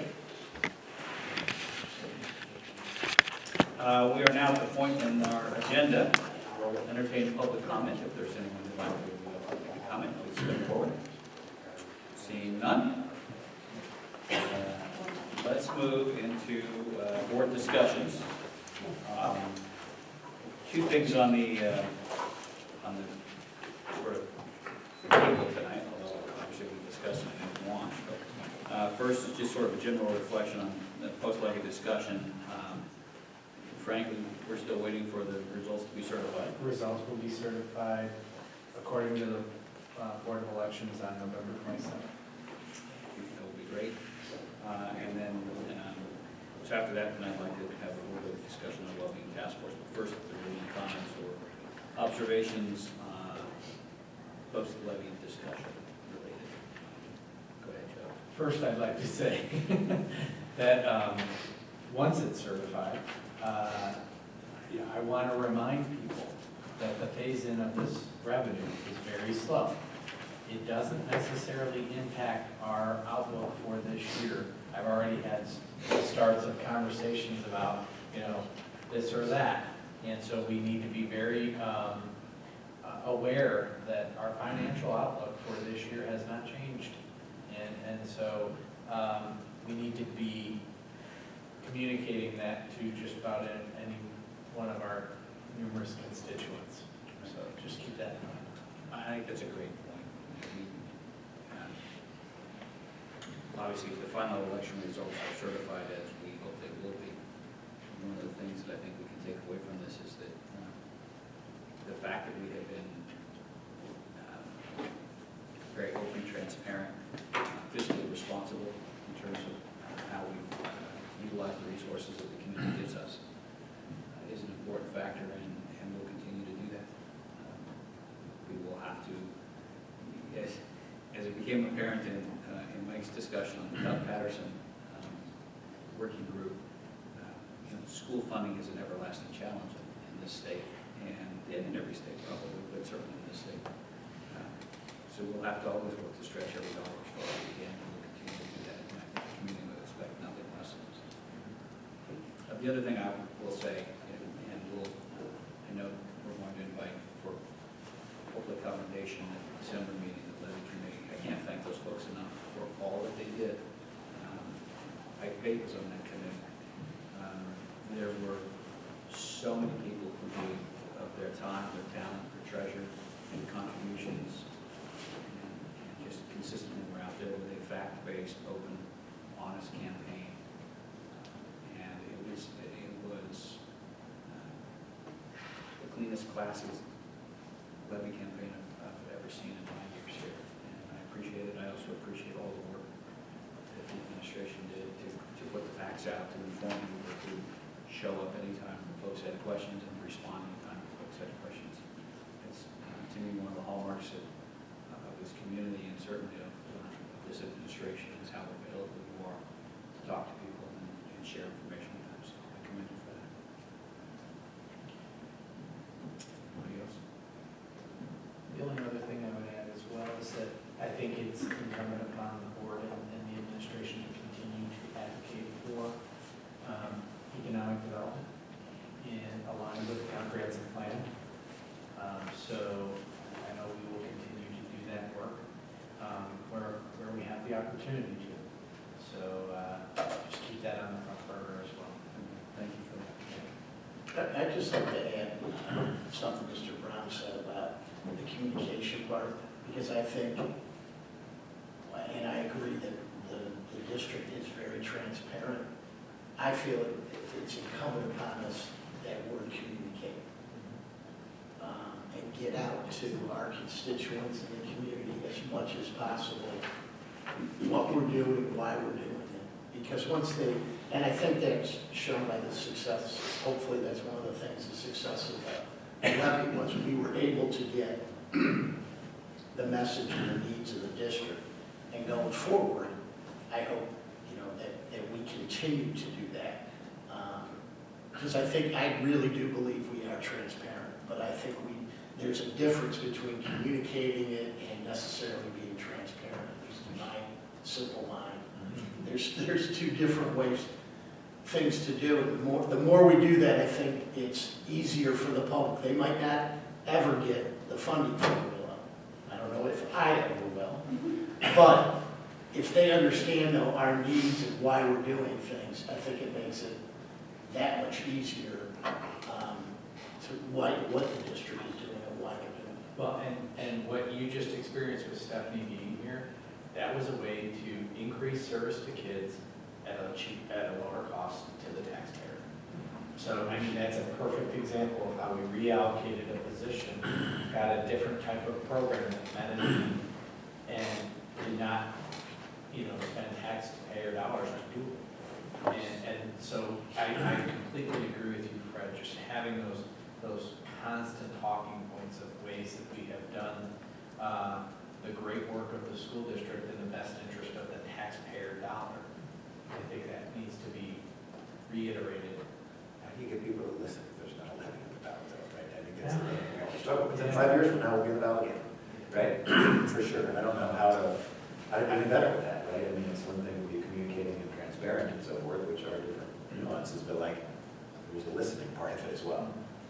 Right? And I'm not sure how to engage that. I think we, at least from an administrative side of the equation, looking at that campaign, we took away some things that we thought we could now communicate differently. their social media campaign and the videos that they produced were amazing.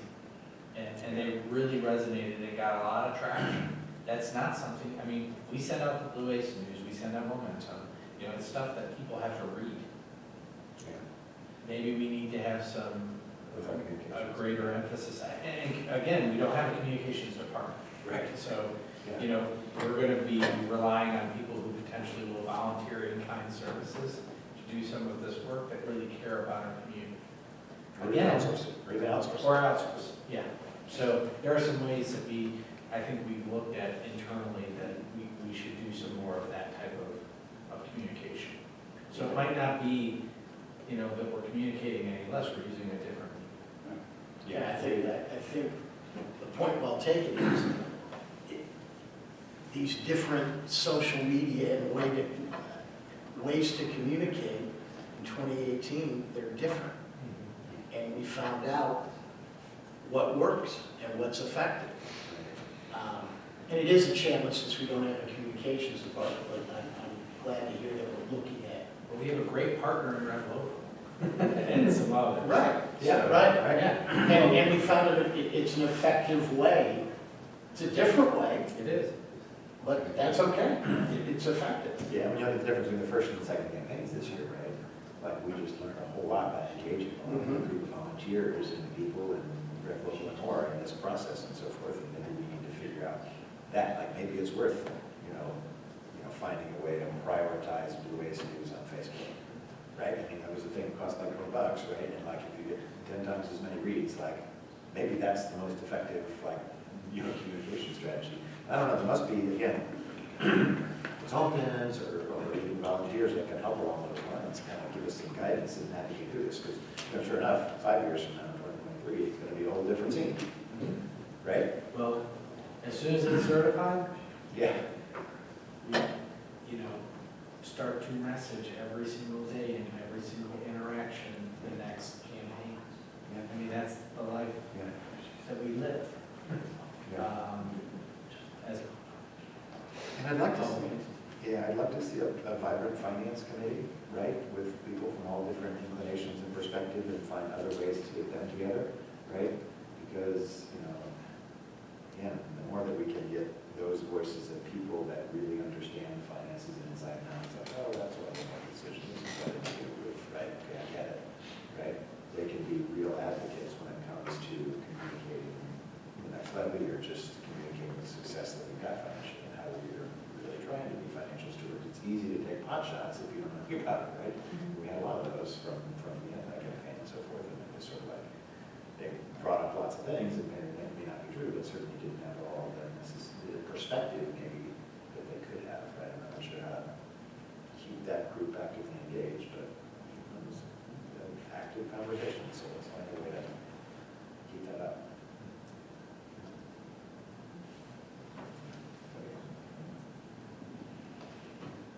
No? Okay. Thank you. More to come, obviously, on that. There are long-term lessons, Jeff, as you point out, we can take away from this in the way that the levy committee conducted themselves on a consistent basis of just putting out information and responding to rumors and innuendo and false statements with information and source material. It'll be critical for us to continue to do that. The Wellbeing Task Force. I know, Jeff, I'll ask you in a minute to give an update. You met again last week. And for me, anyway, this Wellbeing Task Force, and taking away what Matt explained to us earlier today, looking through the OES surveys, seeing, I think, some positive information in terms of trends in some areas on substance use. Clearly, I think we'll see more impact as we go along with the Too Good for Drugs program. But I'm highly concerned on the mental health issue. I think that is the most important issue of our time, not just in education, but in the community and communities across the land, but certainly from our perspective. How do we deal with that, not just for our students, but for our staff as well, and for all the folks that come in contact with us. And so what I'm most interested in is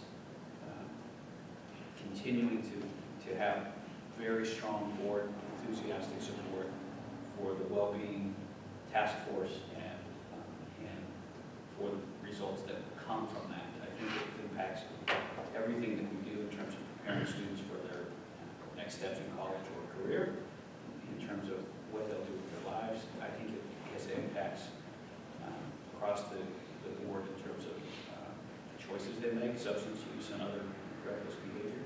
I think it has strong and significant impacts in how we address school security issues and hopefully prevent issues before it ever arrives at the doorstep. So I can't think of anything more important than the work that's being done by that well-being task force, and I'm excited to hear more about it. Okay. Turn that over to you. So what I'm actually going to do is start at the state level, because the state superintendent in the last 4 months has released his Ohio strategic plan. And if you strip it down, 90% of it is exactly what we have always done, okay, at the local level. But that other 10% at the state level that's different is actually very intentional, and the culmination of a lot of conversation with the state superintendent and ODE about success skills. You know, looking at social emotional learning and project-based learning in the context of that being part of a successful education. That's a huge shift for ODE, to recognize that that is part of a high-quality education. It also gives us license, so to speak, to continue what we've started here around project-based learning, portrait of a graduate, the well-being task force, looking at social emotional learning as a component of a well-rounded, holistic, world-class education. I think if you look back in time, you have seen the erosion of the relationship side of the educational equation, where teachers used to have time to develop great relationships with their kids, where they knew them intimately and could tap into that relationship in providing a great connection to learning. And over time that's eroded because the emphasis has been on test score, test score, test score. Now, I have said, in my past, I used to look at that data and really it drove a lot of the decision making. That is still going to be a part of what we do, okay? If you look at the learning foundations, it's curriculum assessment and instruction. Assessment is part of everything that we should do to certify mastery of content. But what we've been lacking is the outside of that ring, which is the social, emotional, mental health, project-based or application-based learning. That I think is, if you look back in our history, has been a hallmark of a great educational system that kind of lost its way. So, now coming back to what we've been doing. I think much of what we've done related to the curriculum of Too Good for Drugs kind of served as a model for what our well-being task force is doing right now. We're having great conversations, but our counselors went back and said, okay, what are we doing related to mental health and well-being? And so they put together this information sheet for you, and for the well-being task force, just to kind of highlight some of the universal K-12 things that we're doing, but then specifically at elementary, intermediate, middle, and high, about what we're doing around well-being. So I think it's good to identify that this is kind of the current state. This is kind of the current state, and then we will continue to build on like Calm Classroom, or some of the things that are happening like the yoga classes at the middle school, where we start to build and get a little bit more strategic and intentional about how we think about our students' reactions to our environment. The other thing that is happening right now that I think is absolutely correlated to this work is our portrait of a graduate. We have now completed the portrait of a graduate initial conversations with the staff. And what that does is it creates a North Star for the other success skills that we want to build in our students. And some of those success skills could look like empathy or building resilience or grit or whatever is identified that fit also into that well-being task force category.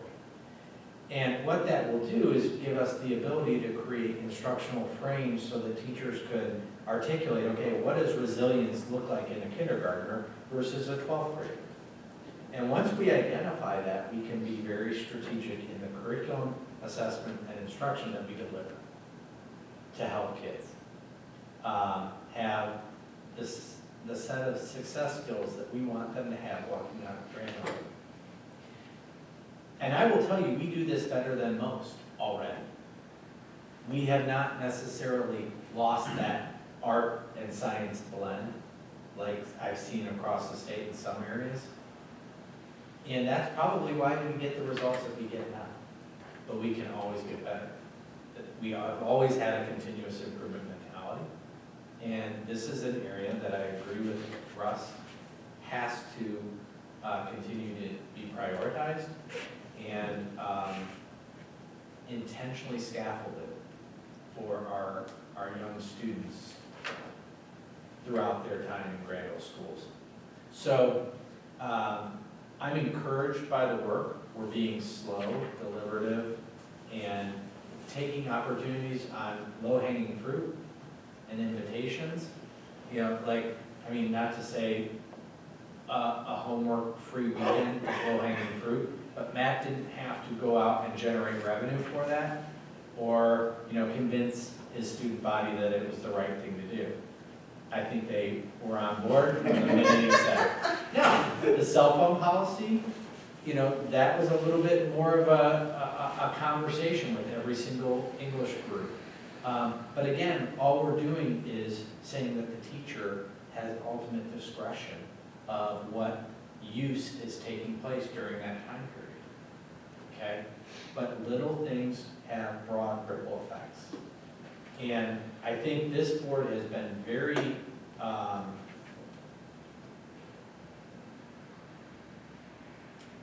not prescriptive, but deliberative about what they want to see as far as our focus as an administrative team. And so I think the one thing that you know about me is I go slow to go fast. I build systems, we build systems that will endure beyond any one of our legacies or beyond our tenures. And that those will be our legacies to pass on to others in this group. But I think this work is moving. The portrait of a graduate will culminate hopefully April, not May. That will be a conversation for us to talk about at the December meeting. I'm going to take you through some of the things that I've been doing with the staff, and I know you'll enjoy it. But all of this kind of wraps together in that well-being, success, skill, mindset for the entire district. So that was a long-winded explanation of where we're at right now. And there's work to be done. A lot of work. Appreciate the focus on Yep. But any questions about that? I would just reiterate what Fred talked about earlier, is there's a lot of partner agencies out there that can support Mental Health in America, has been doing free training for us for mental health first aid. Did it with our bus drivers. They said that, you know, they were fantastic. So it's not just about the teachers in the buildings, it's about all of our staff that impact and interact with kids. I'd just add, there's lots of opportunities now with these organizations and these professionals in the county. They have resources that have been made available to the state. Now, might not all necessarily fit, but the more we reach out to them, the more we're aware of them. Because that seems to be one thing the state is funding, is behavioral health, which is kind of that's the phrase they use nowadays. And, but there are resources out there, and they're available locally. And I know at least in Licking County, we're one of the counties that has been identified for them now. Sometimes we might not necessarily be able to use them, but the more we're reaching out, the more we're aware of them. Absolutely.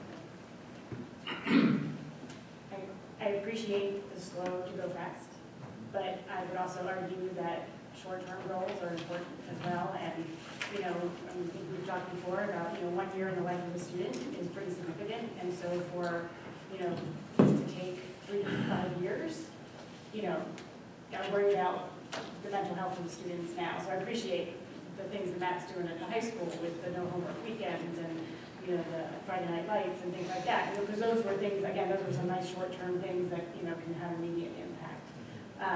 Are other things happening at other levels, maybe at middle school and, Well, I mean, Ryan and I walked into a yoga class and there were, how many kids in there, Ryan?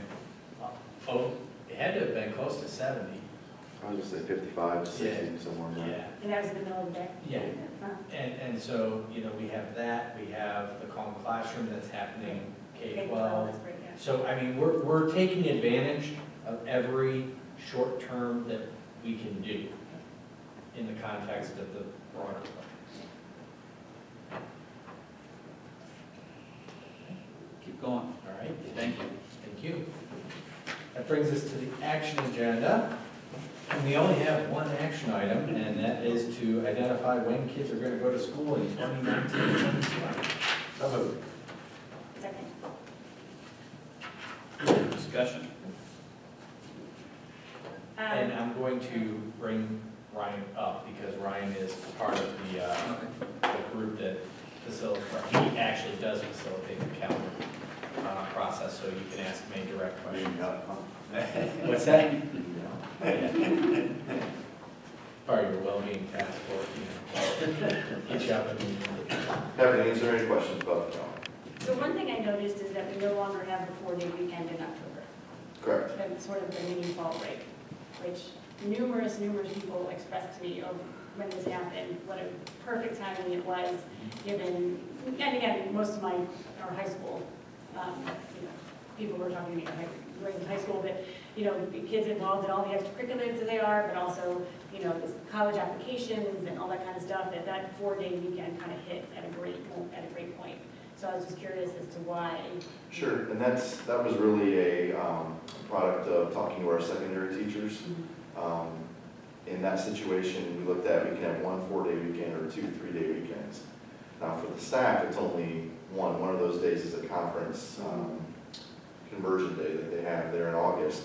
But for the students, they would get now, instead of going 6 or 7 weeks potentially, where they have 5-day weeks, can be draining on a student in a rigorous academic environment during that time of year. So we decided to take that 4-day weekend and go back to the model we did 2 years ago, where it was 2 4-day weekends that were split out so that students only had a couple 5-day weeks in a row during that rigorous time of the year. It's the first semester, you have in, all the extracurriculars are kicking in, and then for our seniors, like you said, it's the busiest time of the year. If we took a senior stress survey during that time, I would not imagine the results would be very good at that point, so. Where did we move that day off? Just to November the 4th. So it's just parsed out, so there's 2 4-day weekends I see it. for students instead of 1 4-day weekend. It's kind of, It's the I'm triangle. sorry, 2 3-day weekends Yeah. instead of 1 4-day weekend. Okay, I guess I think I was not seeing, the teacher and service day was not registering with me. Yeah, teachers are, Yeah. they don't get a 3-day weekend there, but the students would get a 3-day weekend. Okay, yeah, no, I think that's what my problem was I wasn't seeing that as a day off that wasn't registering with me, so. Oh, I'm okay. good, all right, thanks. So the question is, do you think people have a preference for 1 4-day weekend or 2 3-day weekends spread apart a bit? I can see people being happy with more 3-day weekends. Particularly because they're still happening within the same general time of year. And I would say, especially our high school representative on the committee, talked to a lot of the teachers, and that was the general consensus. I don't need data to back that up, but it was just their, educational experience saying it's better for these kids not to have at that time of year a bunch of 5-day weeks in a row. And that, we even look at the end of the year, we're kind of hamstrung a little bit by testing and all that at the end of the year. We don't really like that piece of it either, but there's not much we can do about the end of the year. Now, if the calendar shrinks, like there's been some proposals for that from the state level, that would really challenge a lot of this. So you have to get X number of hours in, and then, contractually and all those things. That would be an interesting conundrum that we would be in at that point. So.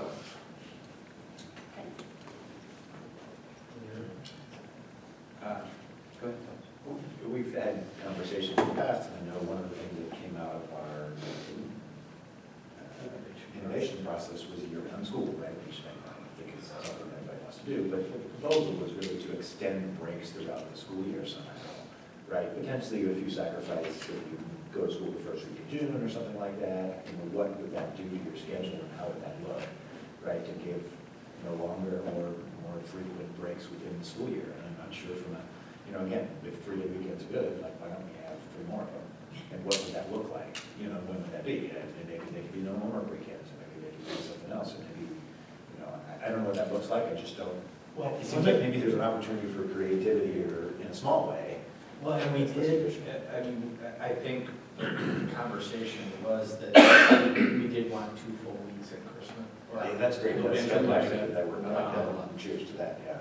And so, there were some things that we did kind of intentionally build, but, we do, because we are aligned with CTEC and a lot of the things that we have to do and when we have to provide services, we kind of are hamstrung as far We're as. mandated by law Yeah, to mirror somewhat what CTEC schedule is.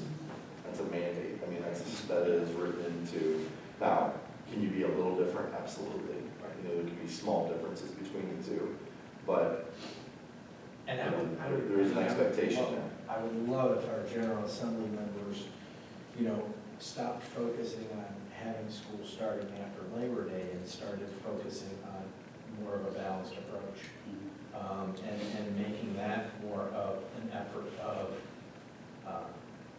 the policy making, but that's never going to happen because it's driven by amusement parks and other things. So, but I think the intent of the innovation process was to look at a way that we could create more smaller windows where kids had more flexibility in time. But I think it's always on their minds. It's just hard to actually execute on.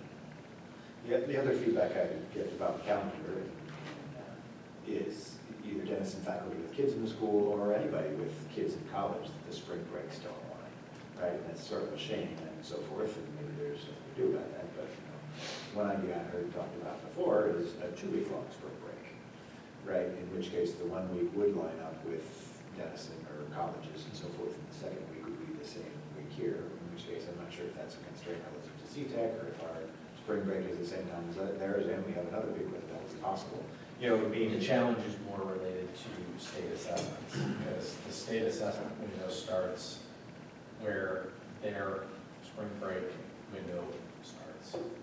So Theirs being Denison. Denison, yeah. You have 15 consecutive days that you can give all of your state assessments in English language arts. And then halfway through that window, your state window for social studies, science, and math starts, and you have 15 consecutive days within that to get those testing schedules in. And then that goes into the second week of May, which then becomes your AP testing week for your high school students. What's the timing of that window or whatever?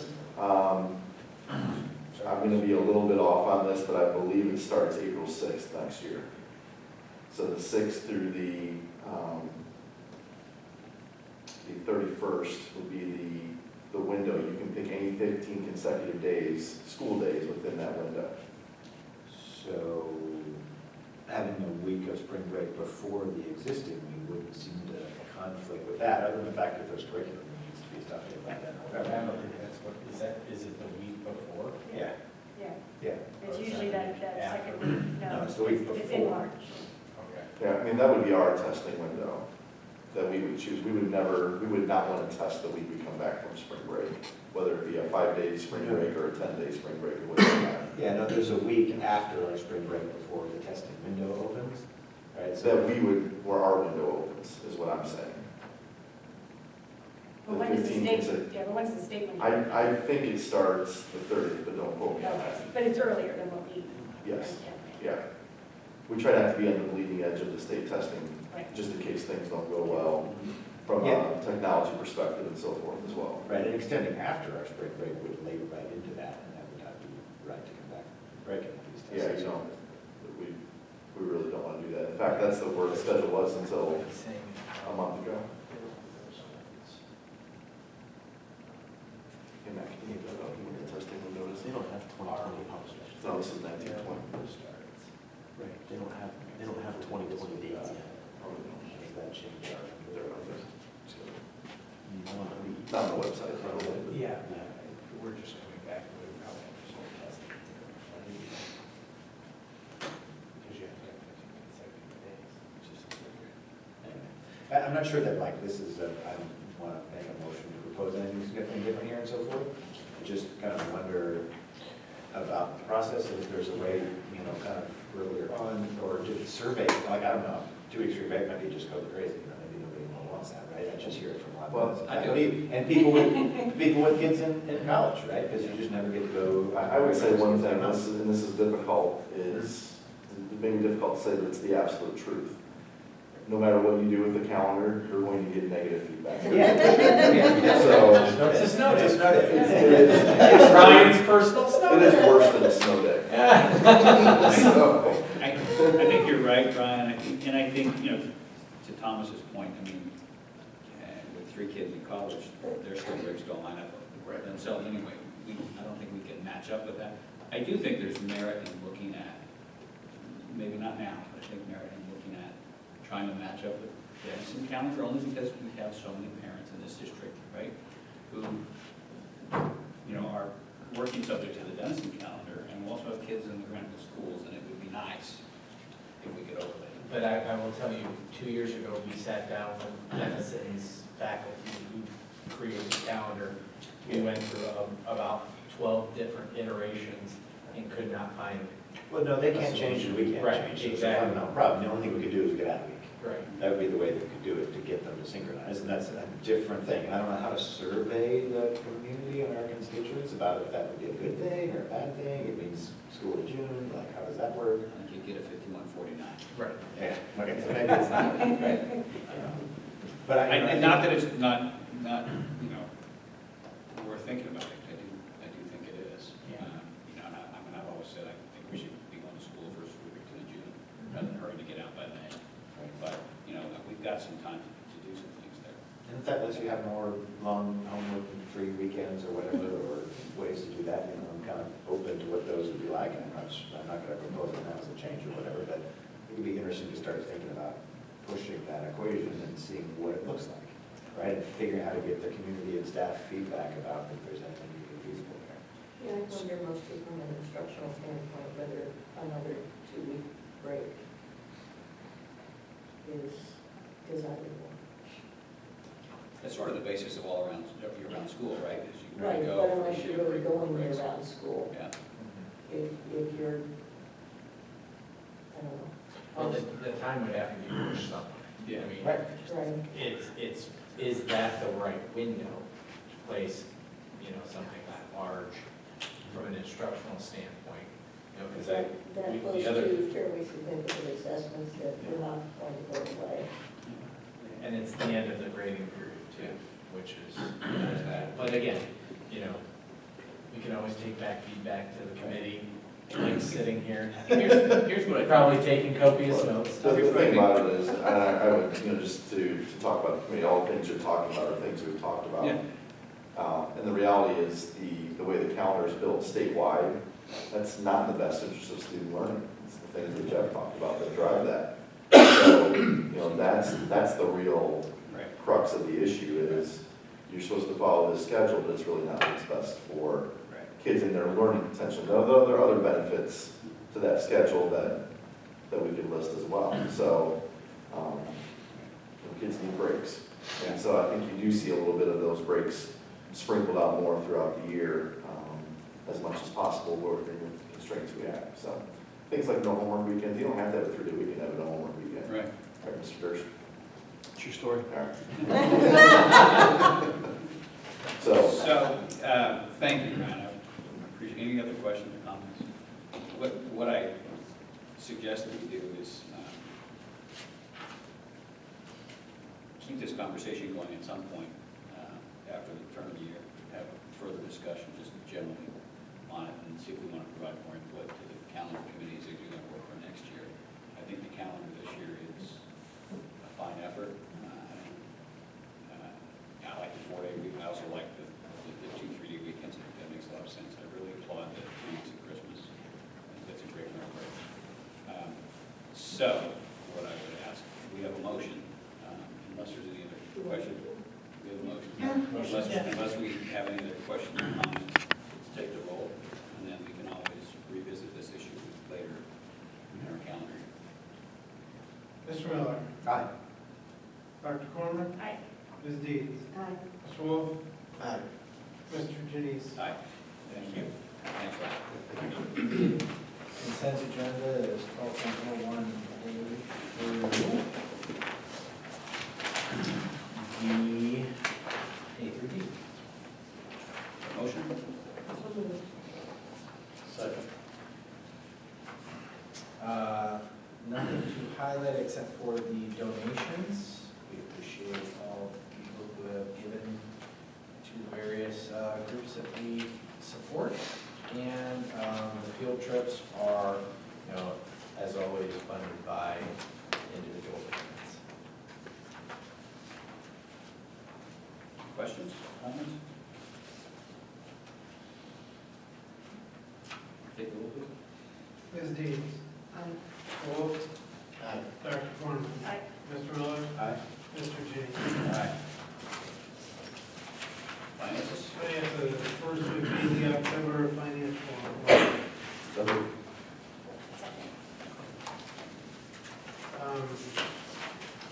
There is not a whole lot to report since we just enacted the 5-year forecast last month. The numbers do not reflect the passage of the income tax yet, and we need to officially certified before building it into the estimate, so that will be part of the December report for November. I anticipate building that in. Other than that, there really isn't that much going on. Every October numbers were pretty much what we expected, nothing out of the norm. Purchase services, still the same 3 issues in the same 3 areas we talked about last month, and our electric costs are still running high. I think finally we'll get some relief from that, because I think our next bill will finally now reflect the continuation of the hot weather that lasted into October. Never know. I have noticed that it's not been very warm outside the last few days. Yeah, and then the maintenance, which will balance out because they have a fixed budget, and the student services, which probably will not balance out because it tends not to. And those are the same 3 areas. Nothing really new from what we talked about last month. So there's services, the 10% growth there, are you seeing any one thing in particular, or is it just general increases we've seen? Couple different spots, Yeah. there's some increases. Okay. Nothing that is Any questions? I just have a question about, on page 3, you talk about the number of bus riders was higher than anticipated. Yes. Do we have any reason for that, or? Too like a lot of schools. I do not have, no, I do not have a reason, just that when they counted the numbers and the counts they got, it may be because we keep getting more elementary kids. We keep getting more kids in the elementary building who are more likely to ride the bus. So I'm just curious, I think it's a good thing that. Yeah, more- no, it's, I do, I think. We want to I think it's a good encourage. thing. yeah, but I think that's the main reason is, I would assume is because just with more elementary kids, we're going to more hours. But that is driving more revenue to us since we're on the formula. We do have more revenue when that happens. Other questions? Take the roll. Mr. Miller. Aye. Dr. Corman. Aye. Mr. Wolf. Aye. Ms. Deeds. Aye. Mr. Jennings. Aye. All right, next is the annual agreement with Rich and Gillis. So moved. Second.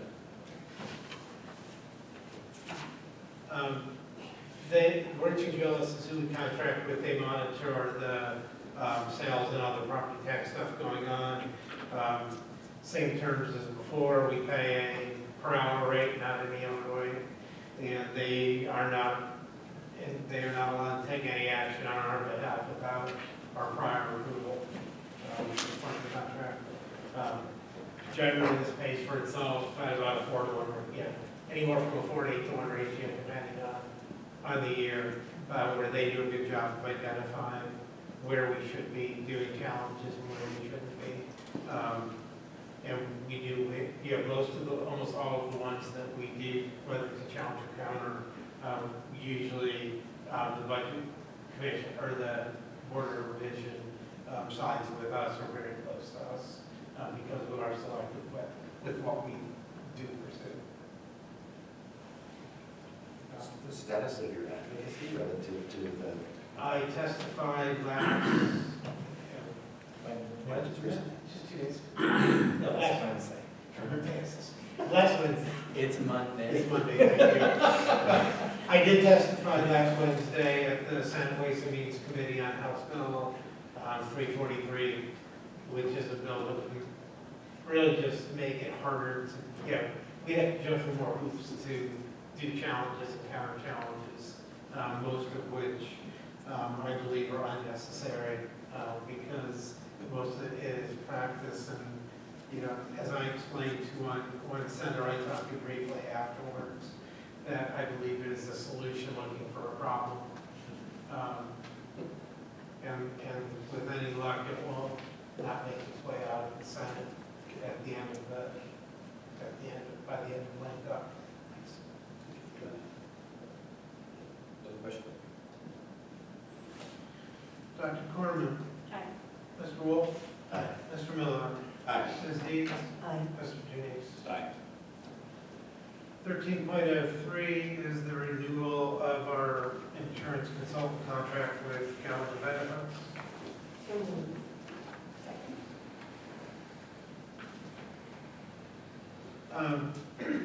This is the annual renewal. We went through a bidding process on this a couple of years ago. It's for a period of time. We do an annual renewal. We do not. It's not something we bid out each year.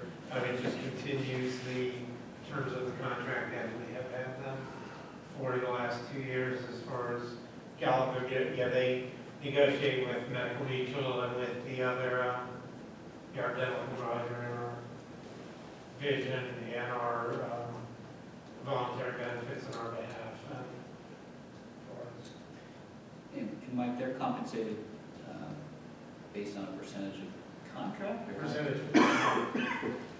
When we did the bidding process a couple years ago, did you see, and I'm not familiar with their area of expertise, but did you see anybody who offered a different compensation formula than a percentage of contract? Anybody would do it for a flat fee or I think savings generated? the general practice is to do it as a percentage of contract. We don't actually write them checks. It's just deducted out. The cost is built into the annual contract for the health insurance that they do on our behalf. That's the general practice for that type of service. It's something in the future we can certainly take a look at for a compensation basis. I was just curious about it. It seems to me there may be some other things. One of the things that I think we ought to do longer term, and this is sort of taking up on the comment that Thomas had earlier about the finance committee, folks in this community, some who stepped forward during the levy campaign and asked us questions about insurance and what we're doing, who have some expertise. I would like to see us work in the longer term and creating, whether it's a subcommittee of the finance committee. Let's see if we can tap into the collective experience and professional expertise folks in the community have on insurance. You know, That's a great idea. a couple of years away from our next insurance, but it is our, one of our two biggest increasing costs, and it's an area that I think demands a fresh look every time. So I have no issue with renewing the Gallagher contract. They bring an expertise that we don't possess internally, and couldn't be expected to possess internally, but I would like to see us in the long term maybe create a subcommittee of the finance committee or some other way to do it. Okay. I think that could only be useful for us. May I ask, just for my identification, how often do we bid it out?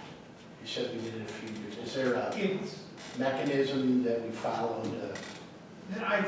Did we bid it out as I can't remember if we bid it out as a 5-year contract with an annual renewal? 5-year contract. I just And we have certain bid requirements Right. that are statutory. Thank you. And what's the magnitude of the annual expense, or what's this line item cost paid for through the insurance? I'd have to go back and do that. I think it's generally somewhere in a $60,000 to $80,000 Per year. per year range. Yeah. I'd have to go back and double check the numbers. And do they provide active support during the school year other than the renegotiation? Yeah, they So are basically- working all the individuals. They work as the intermediary between our staff and us, and primarily medical, generally it's medical vehicles and self-insurance. And so, when our employees are having an issue, they call Gallagher, they constantly call Gallagher, and Gallagher intervenes on our behalf. And that, there's no additional charge for that, that's part of what we're paying for through the annual contract. So they're our advocate. They are. The insurance company.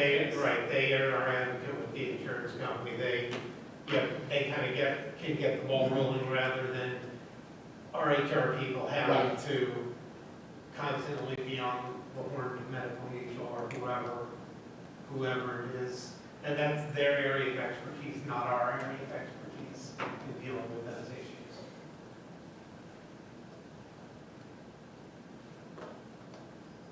Questions? Ms. Deeds? Aye.